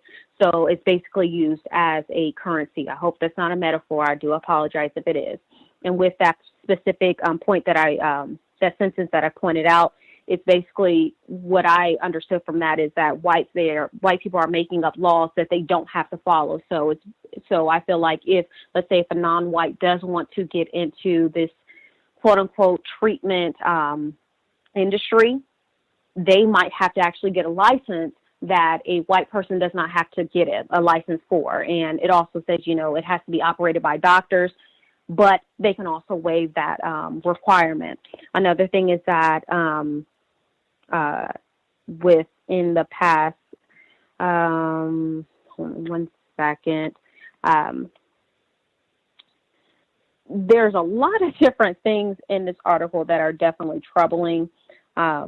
Just the fact that people are now white people, I'm assuming, they're able to, make a lot of money off of these quote unquote treatment facilities. There's even one point where it says they're actually speaking to recovering addicts, saying that if you go into these clinics supposing to get this Suboxone, and you also have to do a drug test, so that way you're not still taking heroin or or any other type of opioids. If you are found to be intoxicated, you cannot get the Suboxone. You can also go to jail. But these doctors or these other medical practitioners, they're saying, well, if you are still found to be intoxicated or if you're failing a drug test, they're like, okay, well, you'll just have to pay me more money so that way we can still report to the courts or whoever needs to get this report so that way you're not being reported. I'll leave it at that. Yeah, thank you for allowing me to share. Indeed. I posted a report on my Facebook page today. It's titled, As Overdose Deaths Pile Up, a Medical Examiner Quits the Morgue. This was in the New York Times. And this guy is in New Hampshire. It's a white doctor that they were interviewing, but they mention Ohio in this report. So I'm not going to read the whole thing, but just a little bit of what they were talking about. Man, I wish Dr. Welsing was here to give her thoughts, but a little bit that I'll share. As Dr. Andrew, an energetic man of 60, white, who, with his close-cropped gray beard, resembles the actor Richard Dreyfuss, has watched the drug toll mount, he is no longer content simply to catalog it. He wants to try in his own small way to stop it. After laboring here as the chief forensic pathologist for 2 decades, exploring the mysteries of the dead, he retired last month to explore the mysteries of the soul. In a sharp career turn, he is entering a seminary program to pursue a divinity degree and ultimately plans to minister to young people to stay away from drugs. After seeing thousands of sudden, unexpected, or violent deaths, Dr. Andrew said, I have found it impossible not to ponder the spiritual dimensions of these events for both the deceased and especially those left behind. With 64,000 overdose deaths last year, nationwide, a staggering 22% jump over the previous year, it is little wonder that overdoses, the leading cause of death among Americans under 50, are reducing life expectancy. They are also straining the staffs and resources of morgues and causing major backlogs. This is especially true in New Hampshire, which has more deaths per capita from synthetic opioids like fentanyl than any other state. Last year, the overdose death toll here reached nearly 500, almost 10 times the number in 2000. Some medical examiners, especially in hard-hit Ohio, have had to store their corpses in cold storage trailers in their parking lots. In Manatee County, Florida, Dr. Russell Vega, the chief medical examiner, said that when he reaches overflow conditions, he relies on a private body transport service to store the bodies elsewhere until his office can catch up. I will stop there. Again, I wish Dr. Welsing was here to analyze what a sudden, staggering turn of events for whites and these drug-related, because, I mean, they're talking exclusively pretty much about whites, but related to Red in Ohio, and thought that might be of some interest. I put it on my Facebook page earlier today. The male caller who spoke up simultaneously, thank you for your patience. Proceed. Thank you. Greetings to the host and to the callers and listeners. Briefly on the audio clip about the FBI report, I don't think it could have been just coincidentally. I was listening to the interview with, or the program, archive program with Maddie McGee, and speaking about the FBI and J. Edgar Hoover. And I remember there was a point brought up in that program about John Patash's book about the FBI's war against black people, or Tupac Shakur specifically, and against other non-white people. And I think it was brought up that he stated COINTELPRO really never ended, or that was one of his contentions, that COINTELPRO never ended. So I thought that was interesting that now it's being spoken of as if it's new. There was a report that caught my attention regarding some Texas inmates that had supposedly donated more than $50,000 to the Hurricane Harvey relief efforts. I found that interesting because 7 of 10 Texas prisoners are non-white. That's non-white, black, or so-called Hispanic. Over 6,000 prisoners donated hundreds of dollars from their own commissary accounts. I really didn't know what to think of that, but it obviously seems as if Racist Man, has really kicked up either the confusion level among non-whites, but that was very interesting that prisoners were donating money to the hurricane relief, undoubtedly to they were reported to have donated this to the Red Cross, so I thought that was especially tacky. The report, the Young Turks. The Young Turks as a news organization makes me sick to my stomach, no metaphor. I physically feel ill when I listen to them speak, and I really believe that it's because of the amount of refined racism that they're practicing. It causes, it's very nauseating. Great and appropriate sound clip regarding the classic song White Lines. I thought that was very appropriate for that audio clip about the young non-white woman who was with the coach. I had a compensatory request. I would like to ask the name and the author of that poem. It sounded like some type of poem where the person was speaking about time. I just wanted to know if you had the name of that either music clip or the author. I also had a request regarding a My Brother's Keeper song. I know that there was, I think on the archive interview with Wesley Muhammad, there was a song played by a group by the name of, I believe, My Brother's Keeper, White Jesus. It was in the title something about White Jesus. I just wanted to know if you knew where I could find that song. I also have been reading and studying a little bit about Colin Ferguson, known for the quote-unquote Long Island Railroad Massacre. I learned about him from this program, I believe a archive program with Dr. Cambon, and I feel that it's been very constructive to learn more about him. I would actually think that he was extremely important for non-white people to study and to learn more about him. I wish him. I believe he's still alive from what I've read, but it was very constructive to learn about that. And I've also had an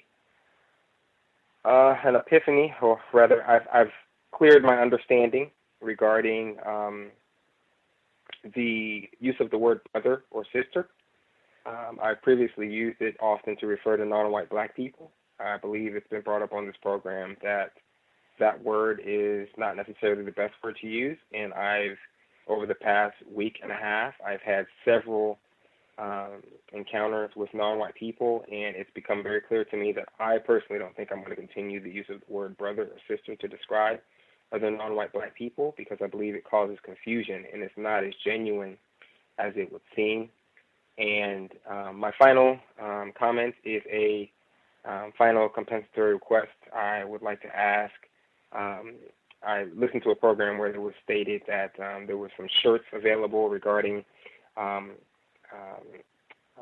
with the title, Please Respect Me Like I Am a White Person. I know in that program you said that you were not interested in making more of those shirts, but if you had the image available and if you would allow other individuals, non-white people, to possibly print an individual shirt, I just wanted to make that request. And I'll take my call offline. Thank you very much for listening. Great. That was Saul Williams. He was doing that recital in the movie Slam from some years back. I think it's online, Saul Williams. Brother's Keeper, that song is Where, about White Jesus. I'm not sure which. I think if you just do Brother's Keeper Where, it should pop up online, either where you can listen to it or if you want to purchase or all of the above or whatever options. But Brother's Keeper Where is the name of the song. The image might have to take some work because the shirt thing was from a long time ago. I think that was 3 compensatory requests. Other folks that have a hand up that we've not heard from at all, if you have commentary, proceed.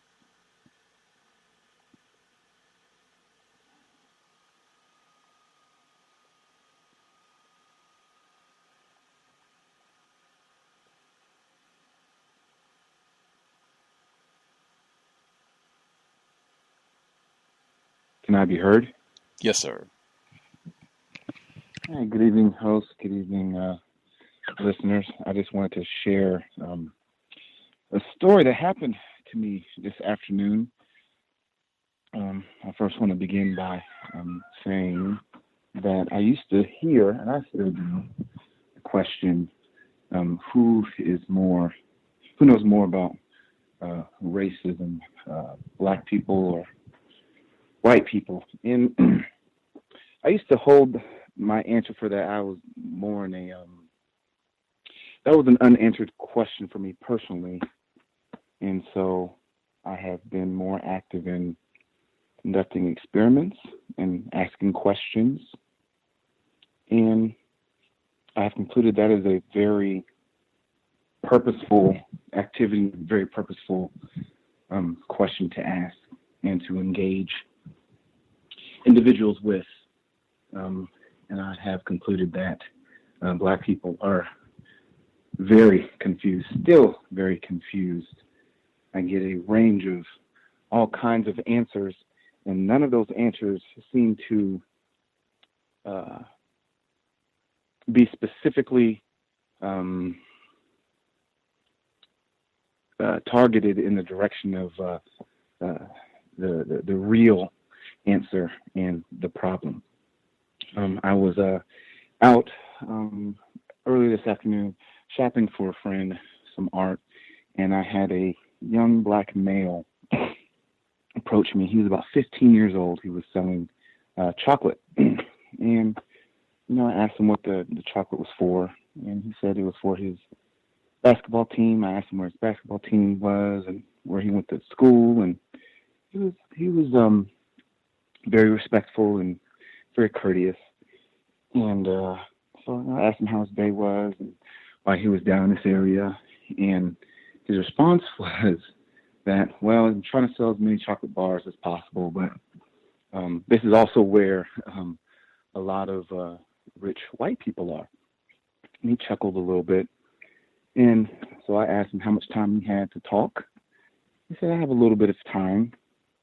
And so I just directly asked him, I said, well, what has been your experience with selling the chocolate down here? And he said, well, I've noticed that when I try to approach white people, they walk very, very, very quickly, very fast away from me. I said, interesting. And I said, well, what do you think about that? He said, I don't know. So I said, well, what do you think about racism? He said, well, it's bad. I said, why do you think it's bad? He said, well, when black people are racist or white people are racist or Mexicans are racist, it's just doesn't make people feel good. And just listening to his response, especially when young males his age are being killed and targeted by race soldiers. It was just very concerning to me, and about how early we are getting this information, educating our children concerning the world that they live in. But I talked to him for about 15 minutes, and I asked another question. I asked him, well, how long do you believe racism has been going on? And he said, about 20 years. I said, interesting, 20 years? I said, well, I'm older than 20 years old, and I've known it to be at least as old as me. I said, well, how far back do you have any parents or grandparents who have ever talked to you about it? He said, yeah. I said, so it's at least as old as they are, right? He said, yeah. But the conversation kind of continued down that path. I didn't want to get too deep into this young man's life because I don't know what his life is at home, but it was just a very concerning encounter for me, and I wanted to know from the host or the listeners, have they engaged any young people in this manner and what the responses are and were, and do you have any suggestions as to go about engaging young people in better ways, more constructive ways? And I will mute my line. people can offer suggestions as they share as we go down the line. And then the people that have already shared, if you have a suggestion, you can add those in a little later on as well. What I would say is that I've unfortunately found that the confusion is widespread regardless of age amongst non-white people. So what I would say is just basics. I think when people say, oh, I think everyone can be racist, black people, white people, whatever it is, those types of responses, it gets right to definition. What's your definition of racism? And clearly, either you don't have one at all, or your definition of racism is not precise. It's not accurate. And when you don't have a definition of racism, we're not going to really be able to have an intelligent, coherent conversation on this. So just try to be patient and just start with some of those types of basics. Definition for racism. What do we even mean when we use this term? Even if we have a definition, what does that mean? How do we apply that to the world that we live in and situations that we encounter on a personal level and beyond? And really making sure that that is understood. And and it sounds like you didn't do a bad job. You said you all had a conversation that lasted, I think you said about 15 minutes or so. If you all were able to converse and it wasn't, rude and nasty, he was willing to talk to you. It sounds like you did a pretty good job, because unfortunately, a lot of times our conversations end up being very discourteous. So if you were able to maintain dialogue and ask questions, he answered, it was polite, great. If anything, you just think of different questions or more questions that you can add on next time through, and just looking at things that they're interested in. If I know it's a person, if they have a particular interest in a subject matter or particular television interest or whatever it is, racism is going to be present in all areas. So if I find things that they're interested in, I really try to focus on that and pick out the racism in the areas that they're going to be focusing on anyway. Other folks we've not heard from, if you have a hand up, proceed.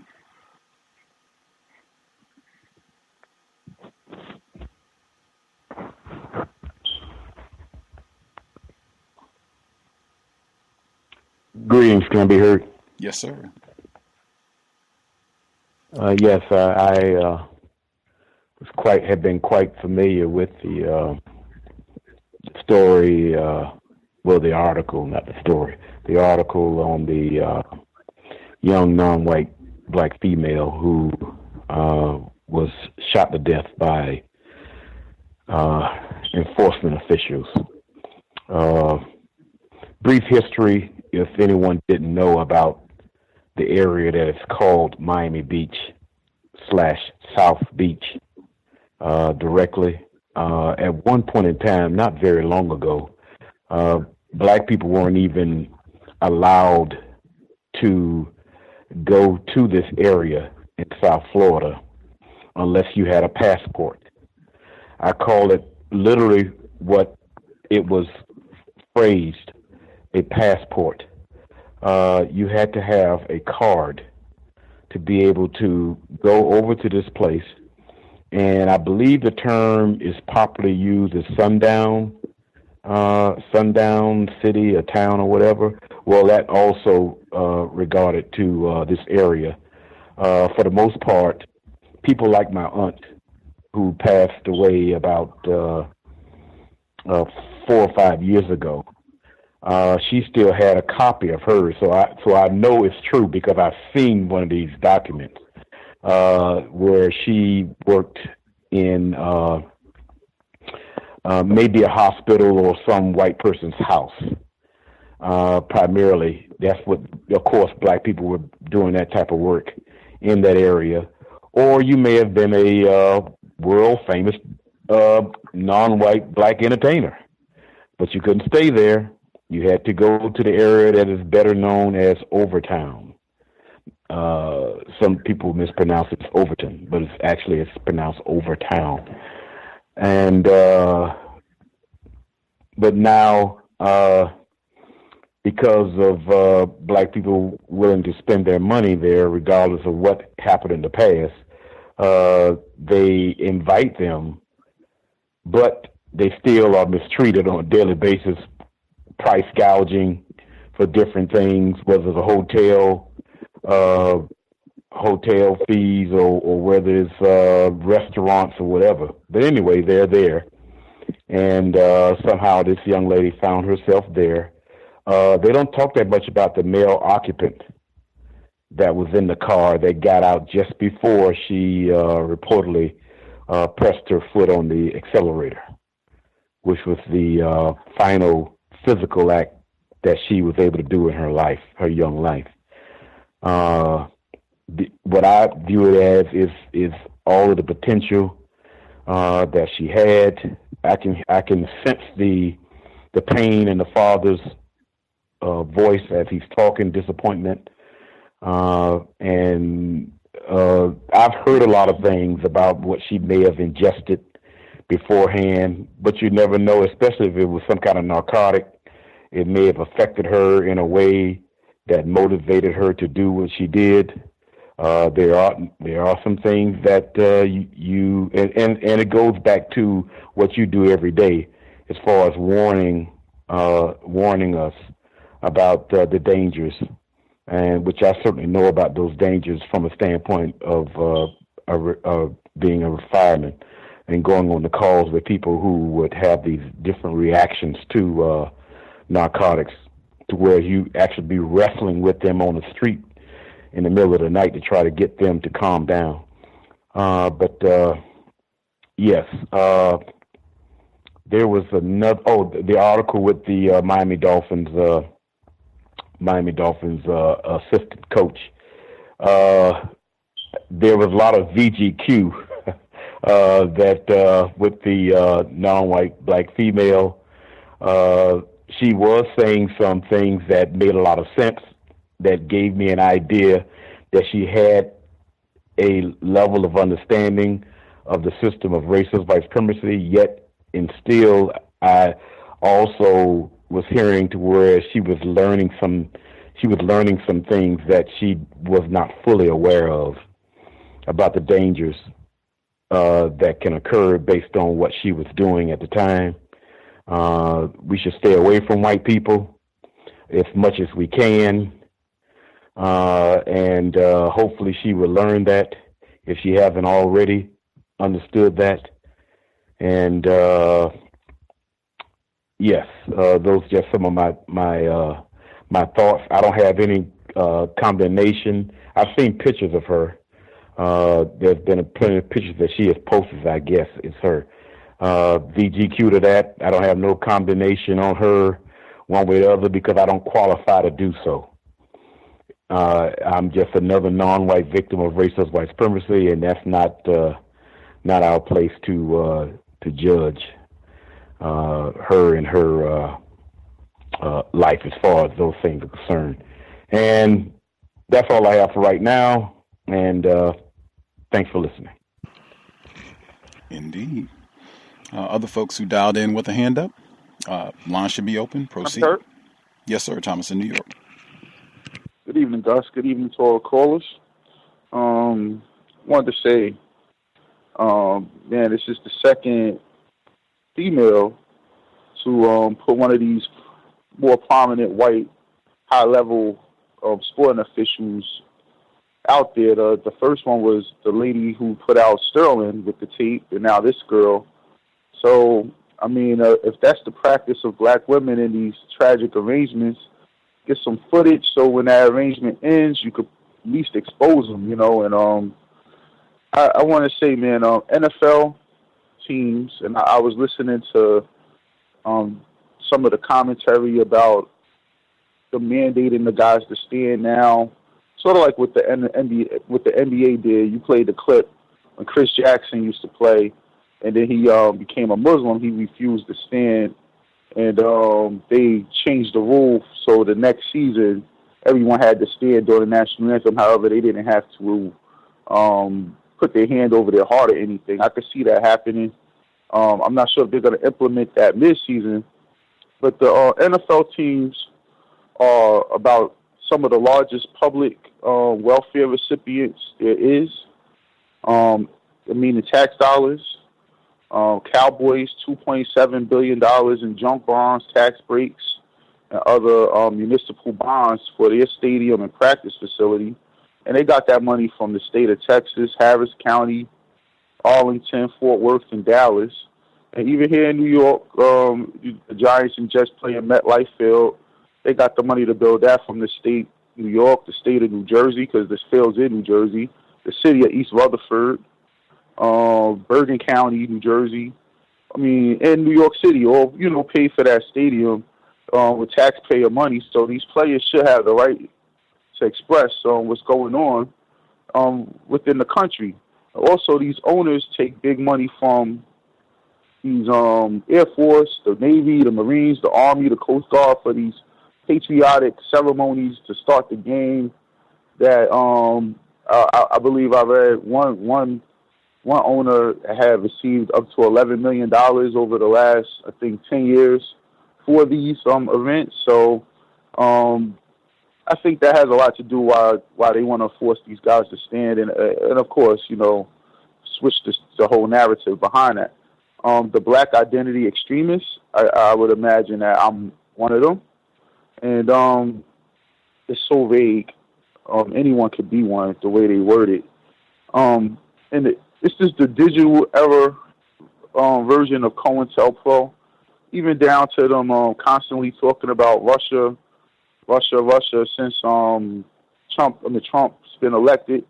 And I mean, that's the McCarthyism aspect, because now they're saying that Russia was putting out some propaganda on black websites, and that's what to sway black people against Hillary. So I said, there they go with this McCarthyism again. They don't need wiretaps and things anymore. They have Twitter. I mean, people are going to post what they're doing, and, they Facebook, and you're going to tag everyone you know. I mean, this is very sophisticated, the way they're doing this. And whatever you post, whatever you put on social media, they have the artificial intelligence that's just looking at everything, checking every word you put there, everything in your background pictures, anything that red flags them, they're going to look into it. So expect the worst with that. Something I heard the lady, the female caller in Ohio, talking about some of the opioid drugs. So we got a paper in the hospital about some things. I'll read some of it to you. They have the New Jersey Crime Lab has identified 2 new fentanyl analogs, acrylfentanyl, it's acrylfentanyl, and tetrahydrofluorin fentanyl. Both of these can be absorbed through the skin and are considered highly dangerous. They also have a fentanyl thing they have here that's being absorbed into the pills, such as hydrocortisone, Percocet, and Xanax. It turns the pills yellow. They have a rapid-release Oxycontin that people are calling pink. Carfentanil, which has been laced in heroin, and that's elephant tranquilizer. And then this one here totally blew my mind.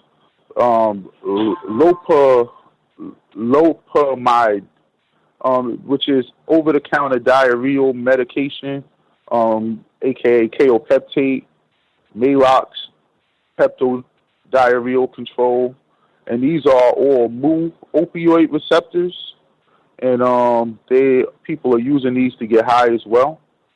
The last thing I wanted to say is when I first saw that BIE report, I went on YouTube to see who was talking about it, and instantly one of the sites on there called the Black Authority, they had a very good dialogue on it. And the next day, when I went to back to that same video, YouTube flagged it, and it says the following content has been identified by the YouTuber community as inappropriate and offensive to some audiences. All this stuff is being tagged by artificial intelligence. It's not people doing it. So just wanted to let people know that they're watching everything. And they're really not doing it. I mean, they have their computers doing it for them, but anything you do now, if this list is something that they're really going to look into, anyone could be on this list just for watching the video that they tagged. And I'll mute my line. Thank you, Gus. One thing I did want to get in quickly on the black identity extremist, quote unquote, or two quick things. The first, my BFFs. Red flag. That would be a metaphor, I think. My BFF, Amy Goodman. They did mention the black identity extremist on Democracy Now! This week, but they mentioned it for about 40 seconds. And this is one of the things where I will point out with Democracy Now! They will talk about racism from time to time, sometimes quite a bit more than many other outlets.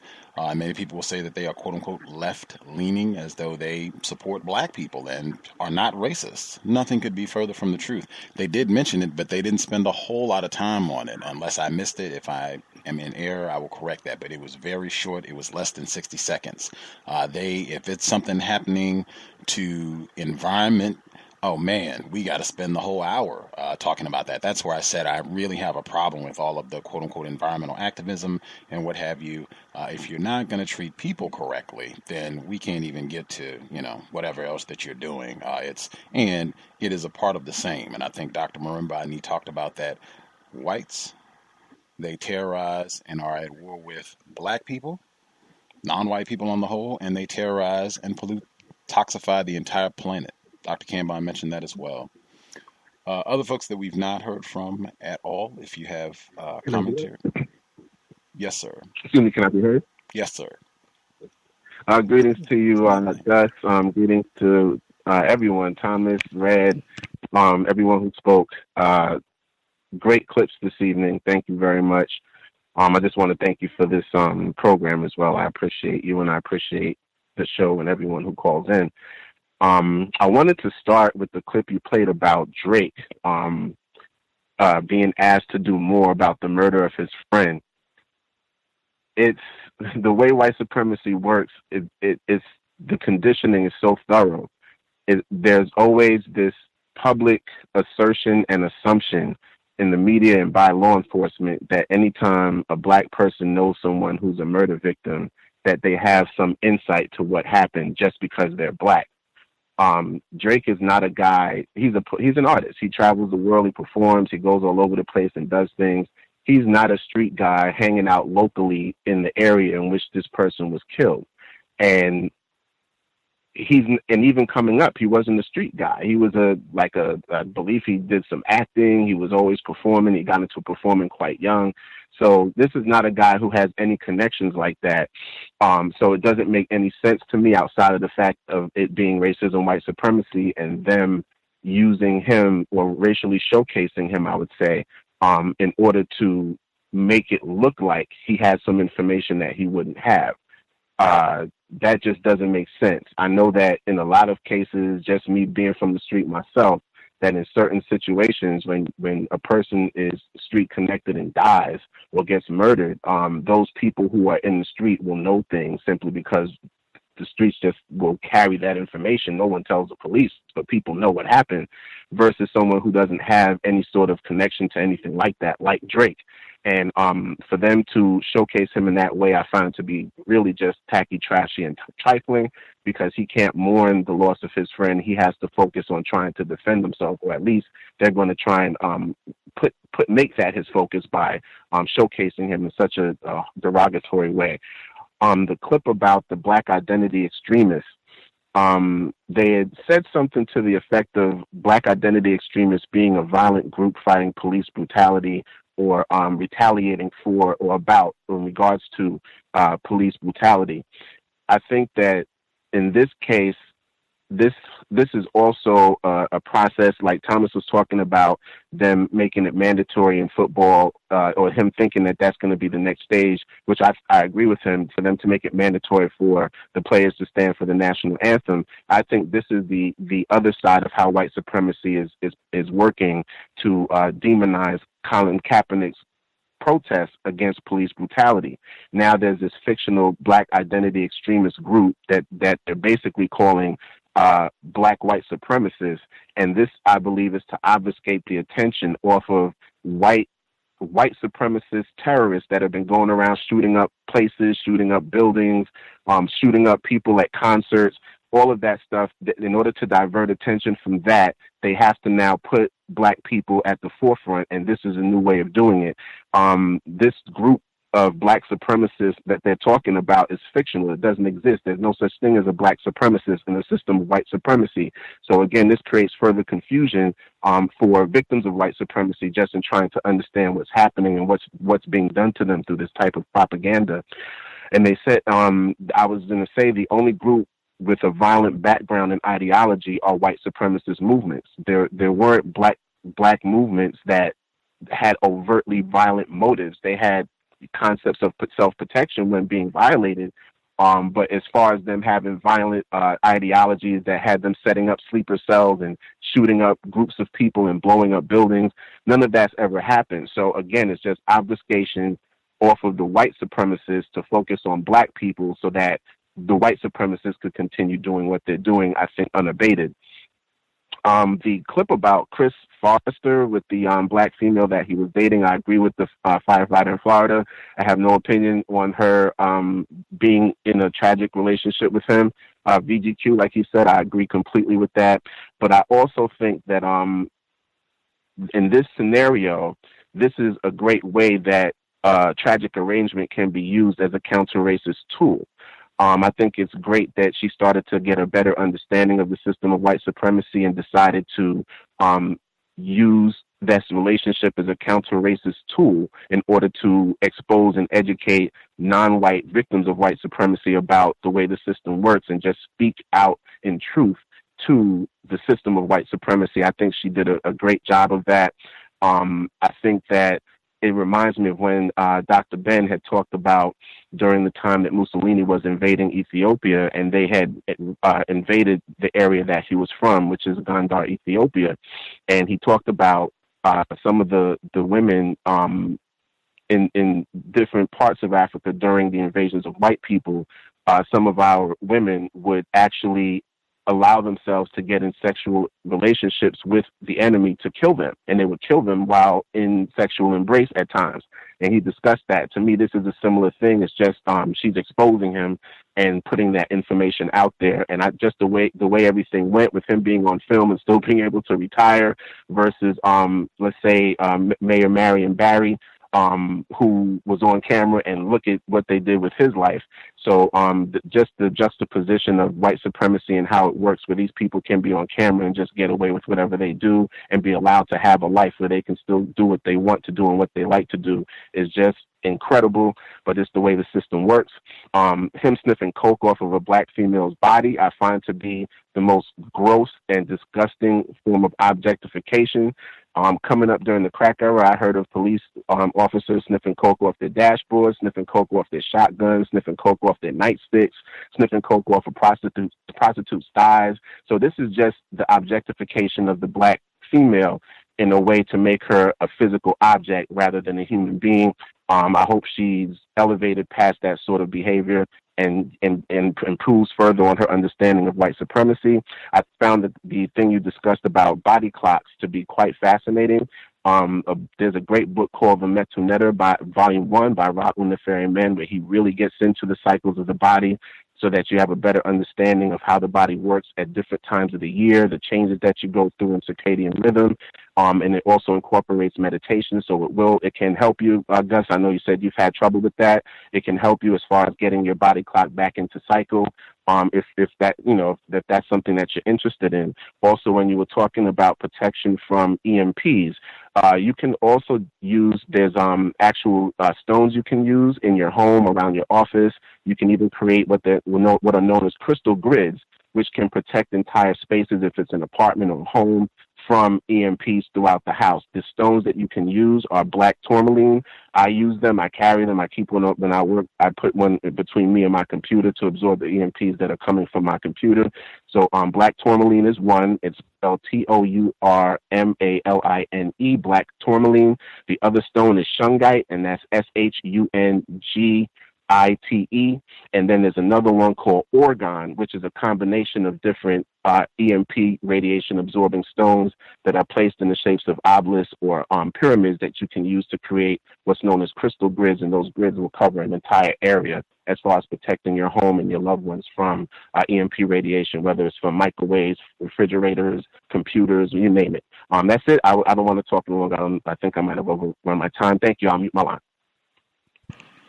Indeed. I forgot the other point I wanted to bring up about black identity extremists. Thanks, Roz. It wasn't just if you were involved. I know when they were talking about COINTELPRO, we've done many programs on that.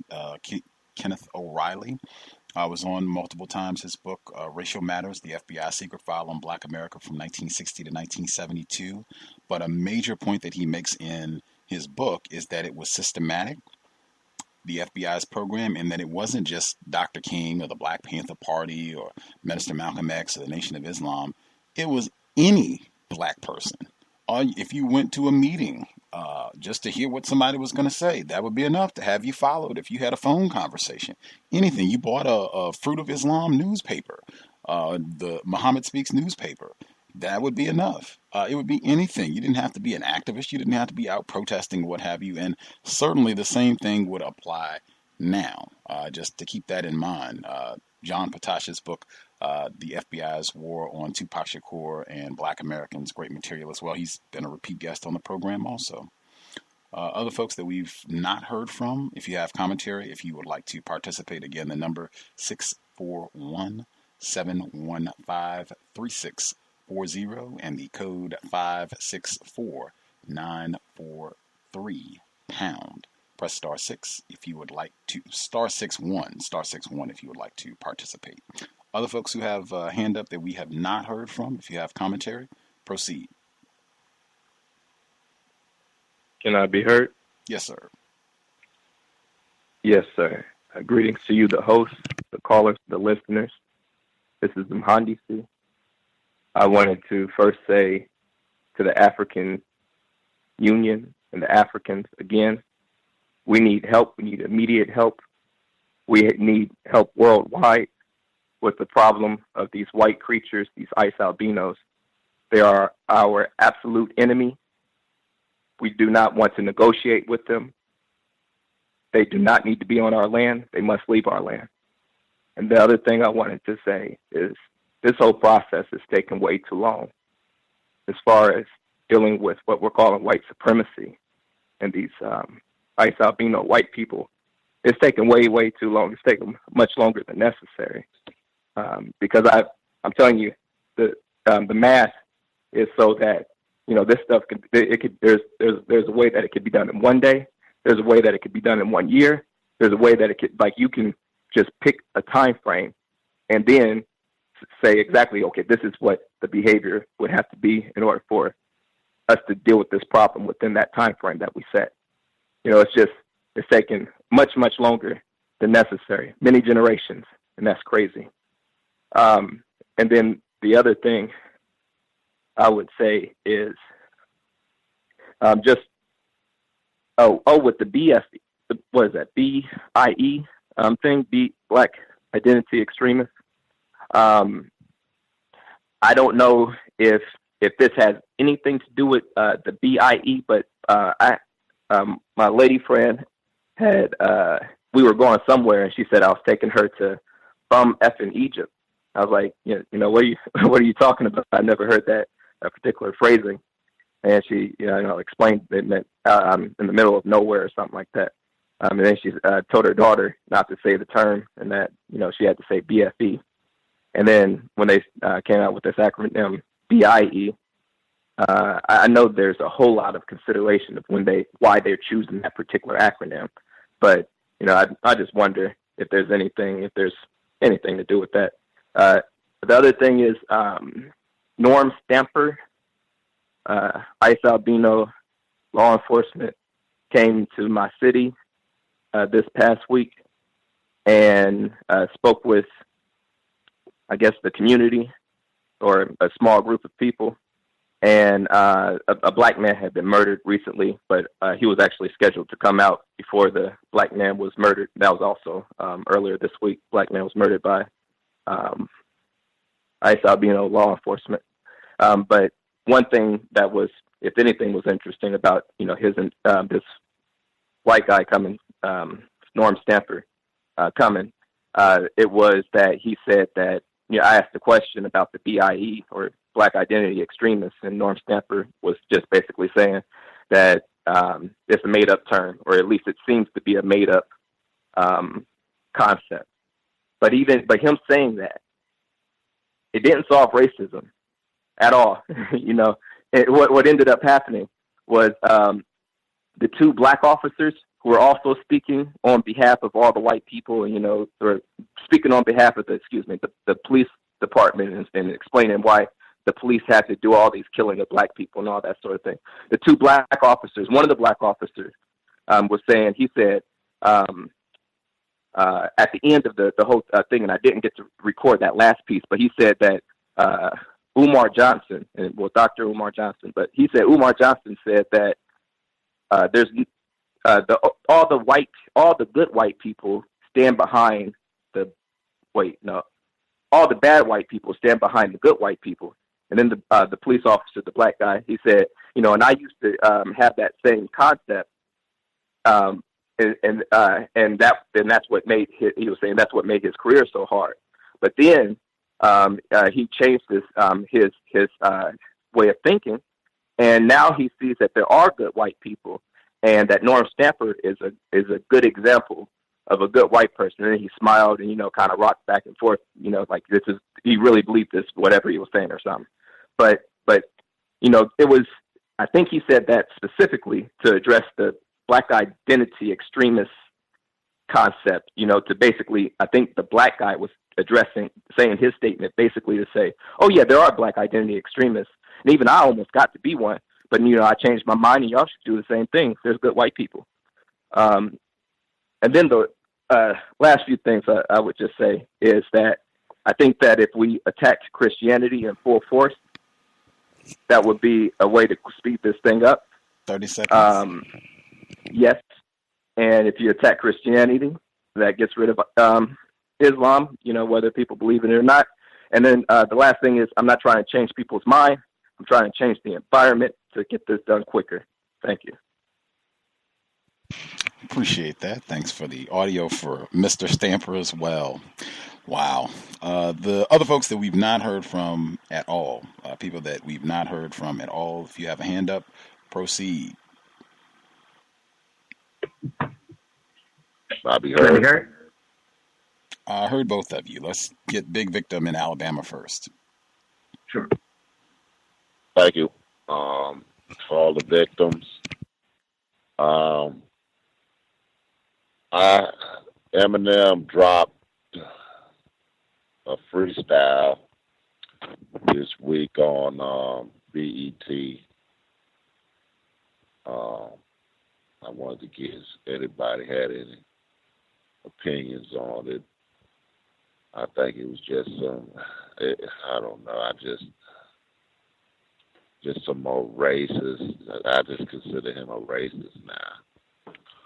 I finished reading the 9-part series on Arugula. It has, I think that was the cherry on top of my kind of racist technique. It was very insightful. Also, I like to give an update on my friends I shared about 2 weeks ago. Her situation with on her job. She's on the line if you want to share. Victim, go ahead. If not, do you want to share? Well, I'll go ahead, since she don't want to share, I'll go ahead and the problem, the guy that she was into, Gus,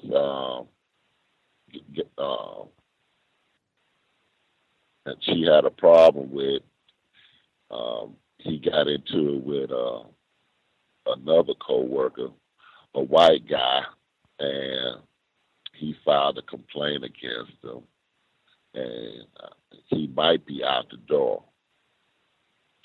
So I just wanted to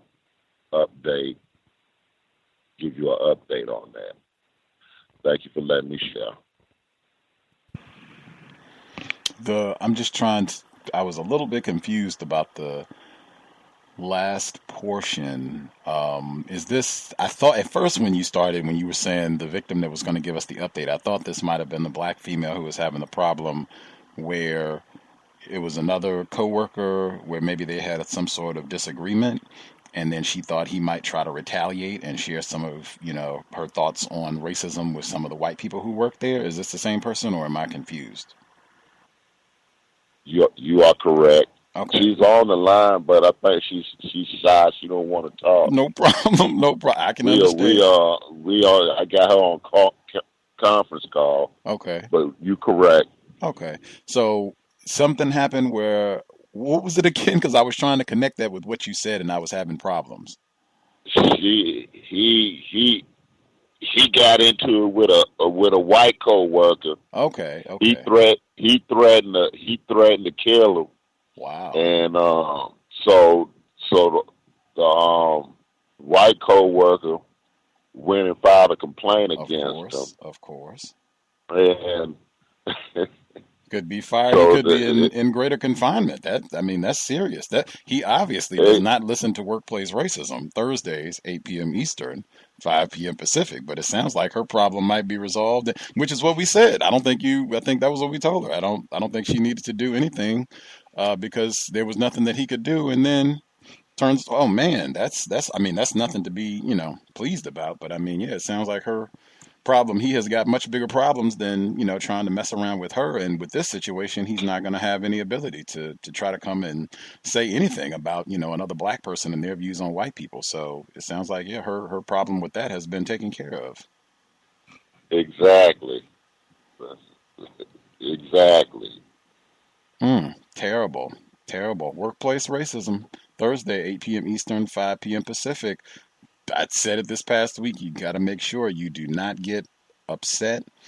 Things will happen on the job. You cannot get to a point where you get angry and just allow your emotions to become really inflamed and you just say anything. Man, he could end up in greater confinement. I guess, if she is so, if it doesn't take up too much time, I'll put it that way. If it doesn't take up too much of her time and energy, or if she's so inclined that she wants to give us an update about what happens, that's fine. If not, that's fine too. But I could easily see that being beyond just whether he gets terminated. That could, be major. The male that spoke up simultaneously, did you have commentary you were going to share also? Yes. Can I be heard? Yes, sir. Greetings to the listeners and the callers. Hope everyone's rightly poor. This is in regard. Oops. Sorry about that, relationship story. Can you start over again, sir? My apologies. Sure. I want to talk about the story in Jacksonville, Florida, about the signs about the interracial couples. I'm familiar with the Jacksonville area, and in the Jacksonville area, there are a lot of interracial couples. I would say at least 25% of young black males are dating white women in Jacksonville. I would consider it an epidemic. It doesn't look like it's going to slow down. Black females are also engaging in a number of interracial relationships, much more than what the media would like to put on. And for that sign to show up, I'm not surprised, because this is a city has a statue of Andrew Jackson, down in one of the most common areas. So despite all these relationships, Jacksonville is one of the most notoriously racist cities. Most death row inmates in the world, in the county that Jacksonville occupies, despite all these relationships. So, once again, what is the benefit of all these interracial relationships? I cannot know for the life of me. Also, this is on another side. This is about Bitcoin. There's a story out about the Bitcoin market. Bitcoin currently has more money than Goldman Sachs, the bank company, investment firm. So that's pretty huge. If anyone is into investing, I suggest you take a look at Bitcoin. It's not going anywhere anytime soon. And the faster you get on it, the more money you can make. The circadian rhythm health clocks, I found that interesting because that's not really a new science. That's actually something that can be found in various cultures around the world. But of course, with white people, unless it's been verified through them, they don't like to believe it. So they believe they have the absolute authority on what is considered knowledge and scientific. So despite the fact that that's not an old science, unless it's been verified through their eyes, it's not valid. And I'll mute my line. Other folks that we've not heard from. One thing that I will say, my observation consistently over years, generally when people talk about quote unquote interracial relationships, sexual intercourse between black people and white people, my observation has been people tend to overestimate, especially when statistics come out on it. People tend to drastically overestimate, and I would say that's been the trend almost without fail. Particularly when it's black males and white women, the trend is that people way overestimate how much of that activity is going on, in terms of they might see 3-4 couples, and that will be extrapolated to 70% of the town is overrun with black males and white women, and worldwide. That's doesn't matter geographically where it is, doesn't seem to matter time period. That just seems to be the trend, the pattern. Other folks we've not heard from at all. If you have a hand up, proceed.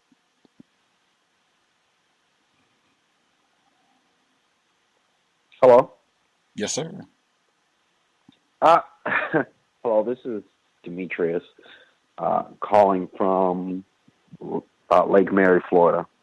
I'm gonna comment on the piggyback off the previous statements about the gentleman saying he had seen black and white couples, and I gotta say that there might be some truth to that, because I have some friends.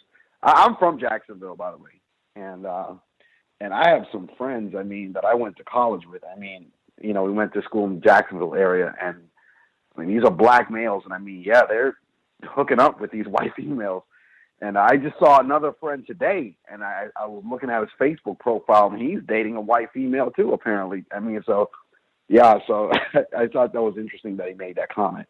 And my friend the profile that I saw, he's from Jacksonville too. So that was interesting. I want to comment on the Eminem thing really quick. I remember Neely Fuller was talking about how the white supremacists position themselves on both sides of every single issue.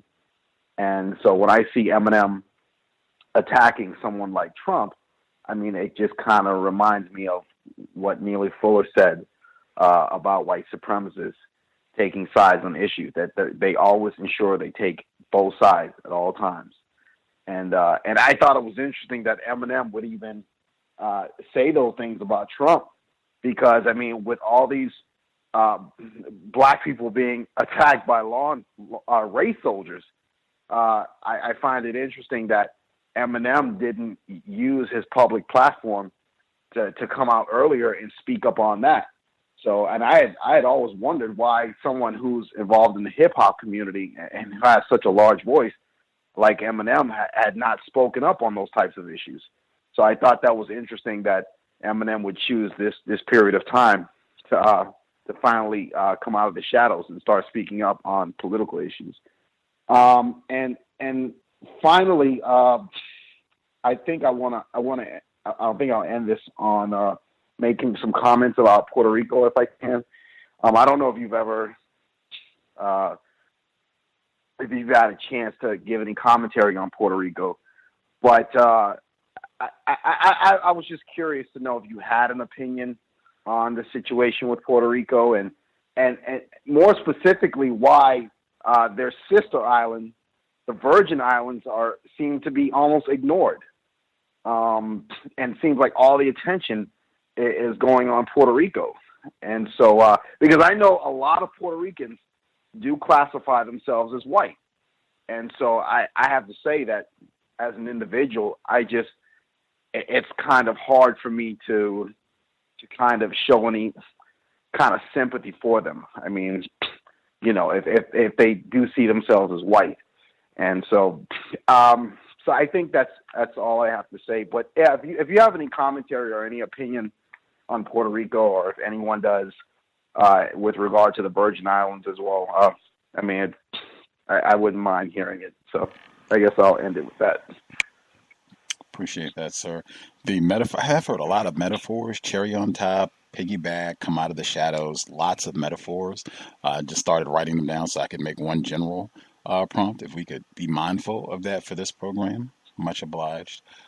My comment about the situation in Puerto Rico, as I understand it, with the litany of storms that have taken place over the past several weeks, months, that there are lots of areas, some even within the continental United States, where black people have not gotten help that they need.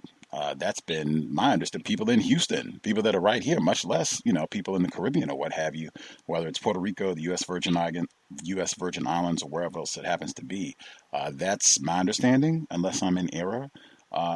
If Puerto Rico or wherever else it is not getting adequate assistance, that's the system of racism, white supremacy. I'm never surprised. I'm never stunned about non-white people anywhere in the world not getting help when they need it. As I understand it, I don't think Puerto Rico has got tons of help either. A lot of the attention that I've seen has just been the fact that they have not gotten that much help, and then whatever nonsense President Trump said on Twitter. But my understanding is not that it's been, you know, outstanding and efficient rescue mission in Puerto Rico or anywhere else in response to these storms. Our understanding it's been pretty bad, even right here in the continental U.S., unless I'm misinformed.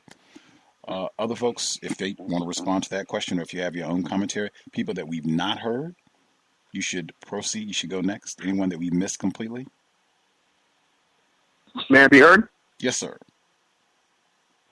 Peace to Gus, the host. Peace to all the listeners. Peace to your families. This is V from Central New York. So happy to be with you today. Very quickly, a couple of comments to Thomas in New York, who mentioned a video that he enjoyed on YouTube, and then when he went back to possibly review that video, it had been taken down. I would definitely encourage you or anybody else to utilize the various online YouTube downloaders that you could copy the location of the video, plug it into the online downloader, and it'll actually give you a downloadable link where you can then extract the video. YouTube is well known for doing this, so any really good video that you find, it is in your best interest to capture and to keep for your own records. Moving on, I just discovered actually the report by the FBI, which talked about the black identity extremists. And first and foremost, the public report is not very long. You can go online and you can actually read it. It's about 12 pages. I encourage everybody to read it. It is somewhat contradictory in many of its points, though it is very detailed in several others. So definitely go and read that. David, no! Sorry about that. No problem. Continuing on. I listened to a commentary from a couple of white people on YouTube dealing with black identity extremists, and I was very intrigued that all of them seem to come to the same conclusion that black nationalism and black nationalist thought was actually part of black identity extremism, and that was a real problem. I noted that because I've never heard of any black nationalist shooting any white person out of hatred, or not even just out of hatred, just, as a retaliation for racism. So I found that very interesting. My local police department is currently advertising for new trainees, and on the posters that they are putting up across the town, they have the line, "Stand with us," in big letters. Stand with us. And that, I believe, is telling. I don't know if anyone else is seeing ramped up police recruitment efforts, but that is definitely something that has taken place here. A number of women have been added to the force, young women, and they have been really put forward as the face of the department. Very few black people have, of note. And two quick comments. I have noted that in every black community over the last couple of years where there has been massive protests, it seems a year afterwards, or sometimes even a couple of years afterwards, the murder rate spikes and really goes up. Baltimore, St. Louis, just to name a few, and usually caught up in these murders are at least several activists that were at least prominent when the protests were going on. So I think that's something that we might want to track. And the reason I think we want to track this is because Black Stone Rangers, I believe that was the name of the organization, the gang, which was used to kind of counteract the Black Panther Party, that's something we need to always remember. And then finally, on the idea of black identity extremists, there are two really good volumes that goes into the COINTELPRO program. The first one is the COINTELPRO papers by Ward Churchill and Jim Vanderwall. And the second one is Agents of Repression by the same two men. Very detailed, very thorough examinations of the programs which were exacted against not only black people, but the American Indian movement, the New Left, and many other supposed radical organizations. Thank you very much, Gus. Again, thank you for your work. I cannot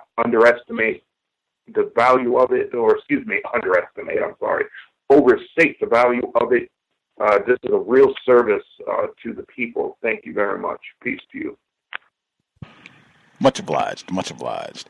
I suspect when race soldiers, when they want to go out and give their roll call of black nationalists who've killed enforcement officials, I suspect their list would probably be Assata Shakur on the terrorist list not that long ago.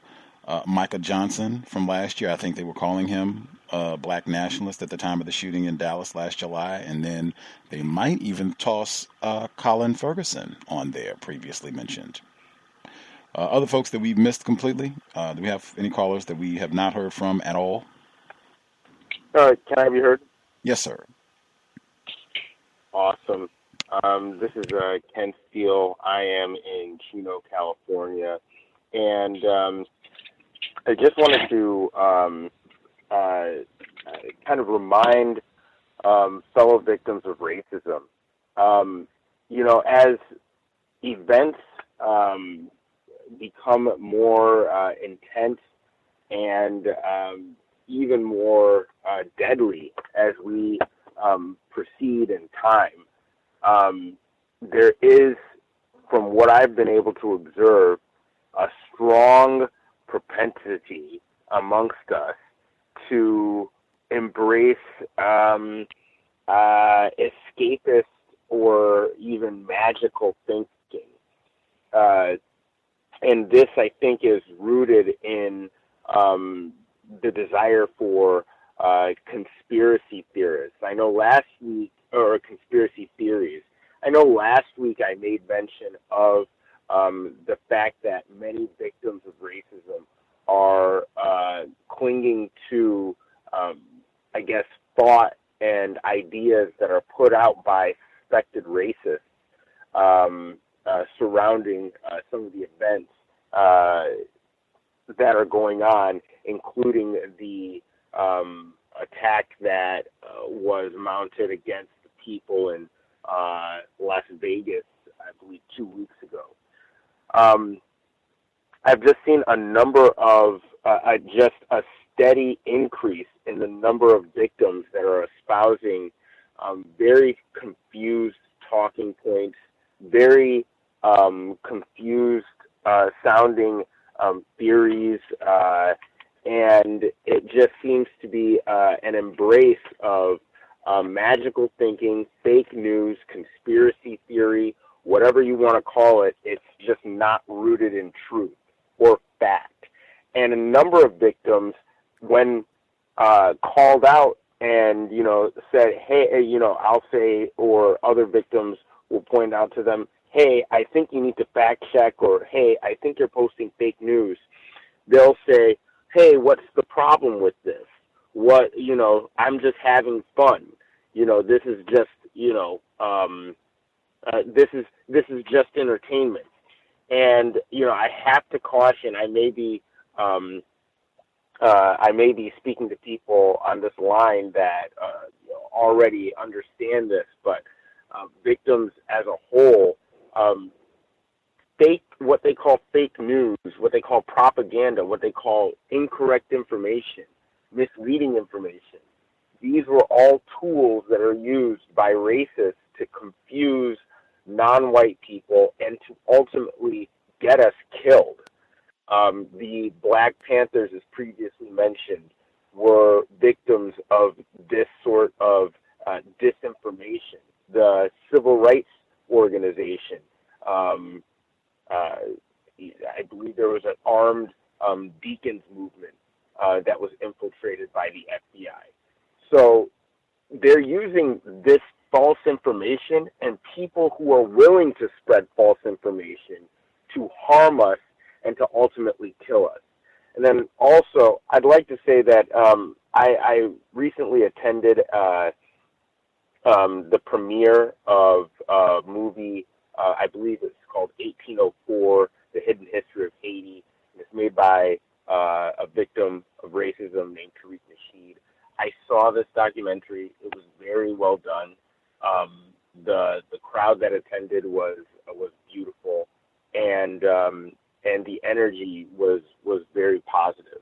I will say, however, that events like that and any event that there's a large gathering of people and it may be politically motivated gives me pause and makes me incredibly nervous. And I'll say that for the first 30 minutes of the movie, very intense presentation, by the way, I was definitely checking my periphery, and I was just very nervous and very mindful of any strange behavior. And I think, unfortunately, because of the times that we're in, anytime you're at a large gathering, you have to make note of all of the exits, all of the safety personnel on hand, and any sort of escape routes that you may take, or any sort of cause of action. So, yeah, great documentary. When it comes out on DVD, check it out. And if you do have it available in your city, I suggest you take a look at it. Again, it was just a really beautiful presentation. Thank you, and I will go ahead and mute my line. Appreciate that. Right on for supporting Mr. Nasheed's work. Other folks that we missed completely. Anybody that we have not heard from at all. Can I be heard? Yes, sir. Yes, thank you very much, sir. Greetings to Gus, the host, the listeners and callers. if I could speak on the Eminem rap verse, like I think that was strategic to mainly, I guess, add to his arrogance and to market possibly any music projects he may happen to be coming up with, and primarily as well to cause a bunch of intense conflict between like maybe some of his black fans. I mean, like black fans and black people who are suspicious of him, and maybe like other groups of victims. So, you know, you got a bunch of those different groups of black people that are going to pretty much start calling each other names. At least that's been my experience, standing back watching it. And the name calling has gotten really vicious.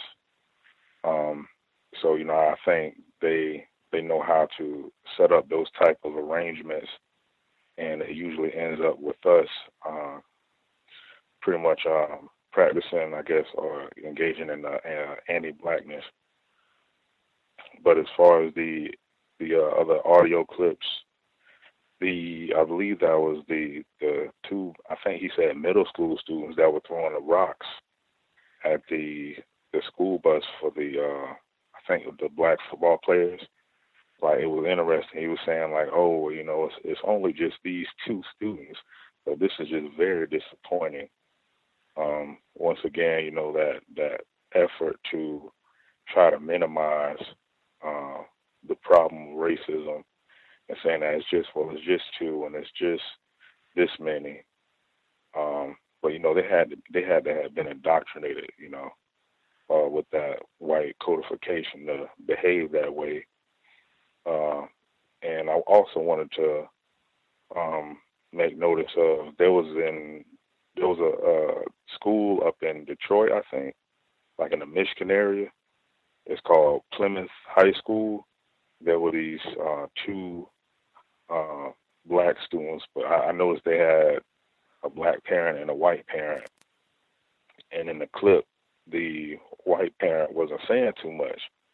But, you know, it was an incident where the two brothers, one name was Caleb, and he was being called like a nigger or whatever when he, I guess, defeated a group of white teenagers in a game of basketball. And, you know, the white kid was mad at him. So he said, oh, that's not right. You know, you didn't win. And he went up and, you know, got in his face or whatever, so he pushed him away. And, you know, the white kid called him a nigger, so he got back in his face and punched him. And he said he balled his fist up, but he didn't defend himself. So this kid that attacked him, he got suspended for 3 days. Okay, so he came back to school, and Kayla's brother, the kid who got punched, he apparently seen the same white kid in the lunchroom, and he asked him to move because I guess he wanted to play a video game or something. And he says, no, I'm not moving anywhere. And he called him a nigger again. So, and they said, both of the brothers said that they tried to report this to the faculty, and the people in the report were saying that it was just, you know, no concern. They were indifferent, of course, you know, disinterest, to be expected. But interesting enough was that the kid Caleb, he said that they were riding on a bus, I guess, for a football camp. And I don't know if anybody's heard of this. There is I guess he was talking about like a hotspot, I guess maybe for Wi-Fi. And he was making it sound like it was voice activated. And apparently these students, I'm assuming that these were white students, they had set the password up for, say, nigger. So they were trying to get him to say the password. And he's like, come on, Caleb, say the password. And, you know, he wouldn't say it, so he was getting upset. And he was like, all of this stuff was happening. You know, it was like, hey, say the password or I'm going to say it. So, you know, they're just trying to, well, not trying to, but just, you know, terrorizing them in all kinds of sophisticated ways And once again, they were saying that the teachers wouldn't do anything about it. But yeah, that was a report that I had looked up this week. And just one last thing, there's supposed to be like a little Nazi march on the campus in the next couple of days. So, I'm going to definitely be keeping my eye on that. And that's all I have for now. Thanks for allowing me to share. Racial focal pointing. Absolutely. Always in play. Do we have any folks that we missed completely? Any folks who had a hand up that we didn't get to hear from at all?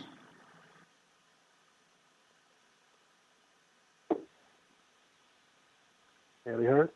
Yes, sir. Yes, good evening, Gus. This is Dread 138. I just had a quick question. Have you ever covered a report by a Ronald G. Fryer Jr. Discussing the supposed bias in police shootings? It came out like last year. No, sir. I don't really study police shootings of black people. That is not an area that I study.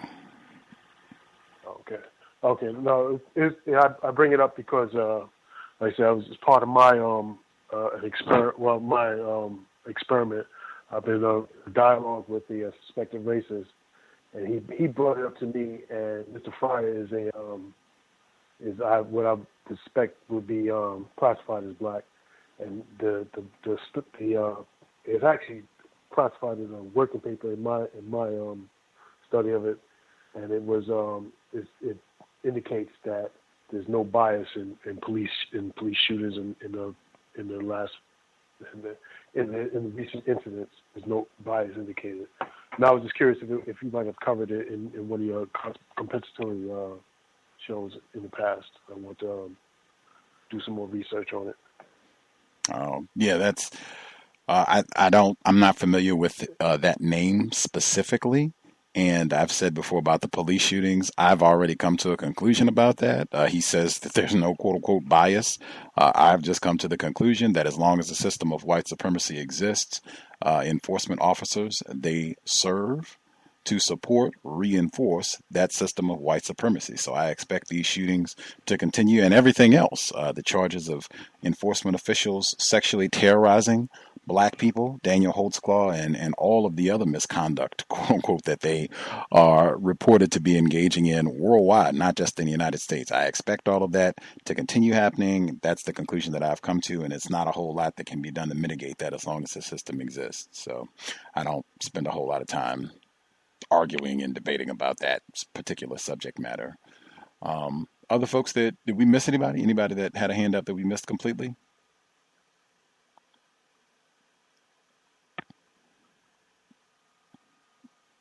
I assume we got everybody.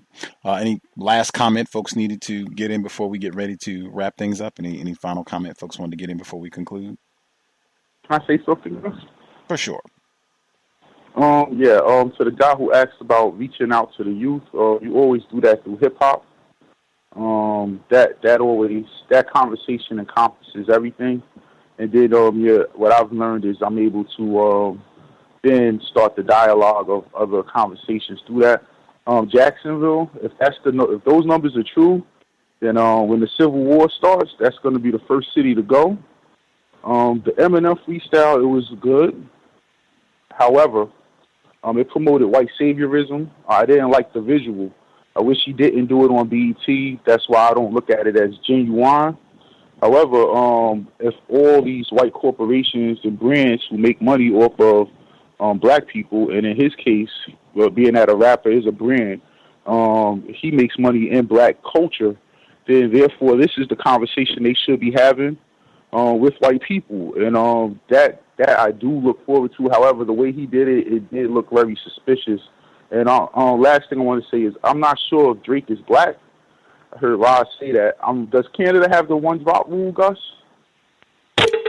White people would make the decision about whether or not he's classified as black.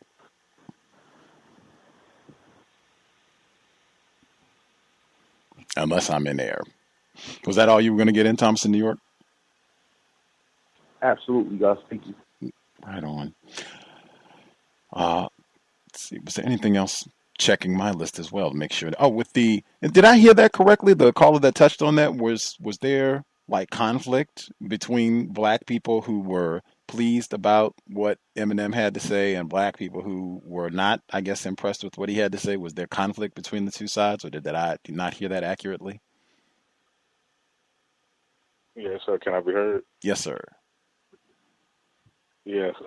My observation of that was there was like a Facebook post that a black male put up, and I think he was going into a bunch of military metaphors and saying terms like allies and whatnot, and like a lot of the comments were, calling them a quote unquote coon and a bootlicker and stuff like that.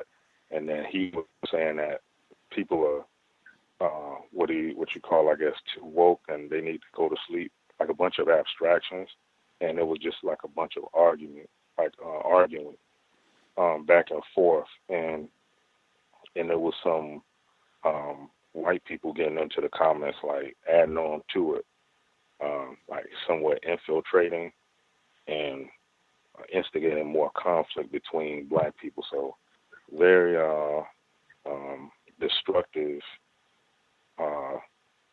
interaction between black people, at least from my observation. Can I be heard? Yes, sir. You got about 30 seconds. Awesome. Real quick before we depart, just wanted to say, err on the side of blocking.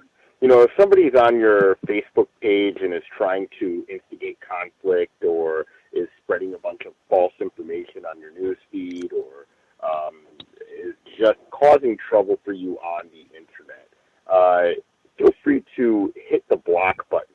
Also, be very comfortable deleting any posts that may be detracting from conversations that you're trying to have with fellow victims of racism. And that's just, a suggestion from my end. Thank you so much. Great commentary as well. It's supposed to be for your benefit. People should not be able to pluck your nerves or in any way take away from your time and energy with social media activity. So absolutely use your block buttons, your mute buttons, or even minimize the amount of time that you spend on it if you're finding it to be non-constructive. I know Dr. Cambon would say you can delete the whole account. With that, we will be here tomorrow for the Global Sunday Talk on Racism, 3 p.m. Eastern, 2 p.m. Central, 12 noon Pacific. Early time. Looking forward to hearing some of our non-white people from different parts of the world, what they have. Well, number one, it's Black History Month in England. So just to hear what sort of how whites are clowning for October over in England. In addition to, they had a big report that came out this week. Prime Minister Theresa May was talking about racism in all areas of activity. They had this audit and all this rubbish about how they're going to, deal with these problems. I'm looking forward to hearing their thoughts on this because this was like big news in England for the week. But that's tomorrow. Pam, the legend, will be back with us this coming Wednesday. I think that's the 18th. Wednesday, the 18th.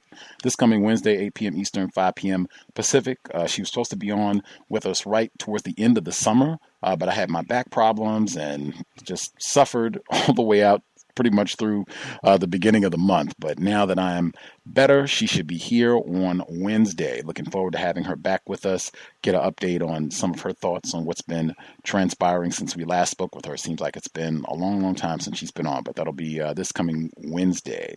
If you have questions, problems, guest suggestions, if you can't find something in the archives, drop an email, untiljustice@gmail.com, untiljustice@gmail.com, and I will make an effort to get in touch with you as soon as possible. Thanks for all the folks who participated, listened in this evening. I hope it was worthy of your time and energy. We have too many problems to be wasting time. I will reiterate, I think retired firefighter mentioned it already. Sobriety would be best under conditions of white supremacy. Whites have no regard for our lives anyway. They are killing us actively all the time. They certainly will take the opportunity to say, oh, this Negro was under the influence, or we think they were drunk or crazed or on all kinds of drugs, so we had to shoot them, an additional 50 times. They will use any excuse. We want to be able to use our brain computer to maximum capacity to crank out solutions to the problem. Racist man, racist woman, racist child. I think Dr. Welsing and many other scholars that we esteem, I think they would certainly recommend and endorse Black people being sobriety in our efforts to achieve universal woman, universal man. That said, Creator, we ask that you help us remain patient with other Black people, victims of white supremacy. We ask that you help us remain patient with ourselves. Remind us to demonstrate the highest levels of Black self-respect at all times, in all places, each and every time we are in contact with another Black person. It has been time. Replace white supremacy with justice immediately. Cal signing out. Thanks all for tuning in. Nigga, you so brainwashed. I'm a victim, brother. Problem. You're a victim. I'm a victim of 400 years of conditioning. Shut up. The man has programmed my conditioning. Even my conditioning has been conditioned.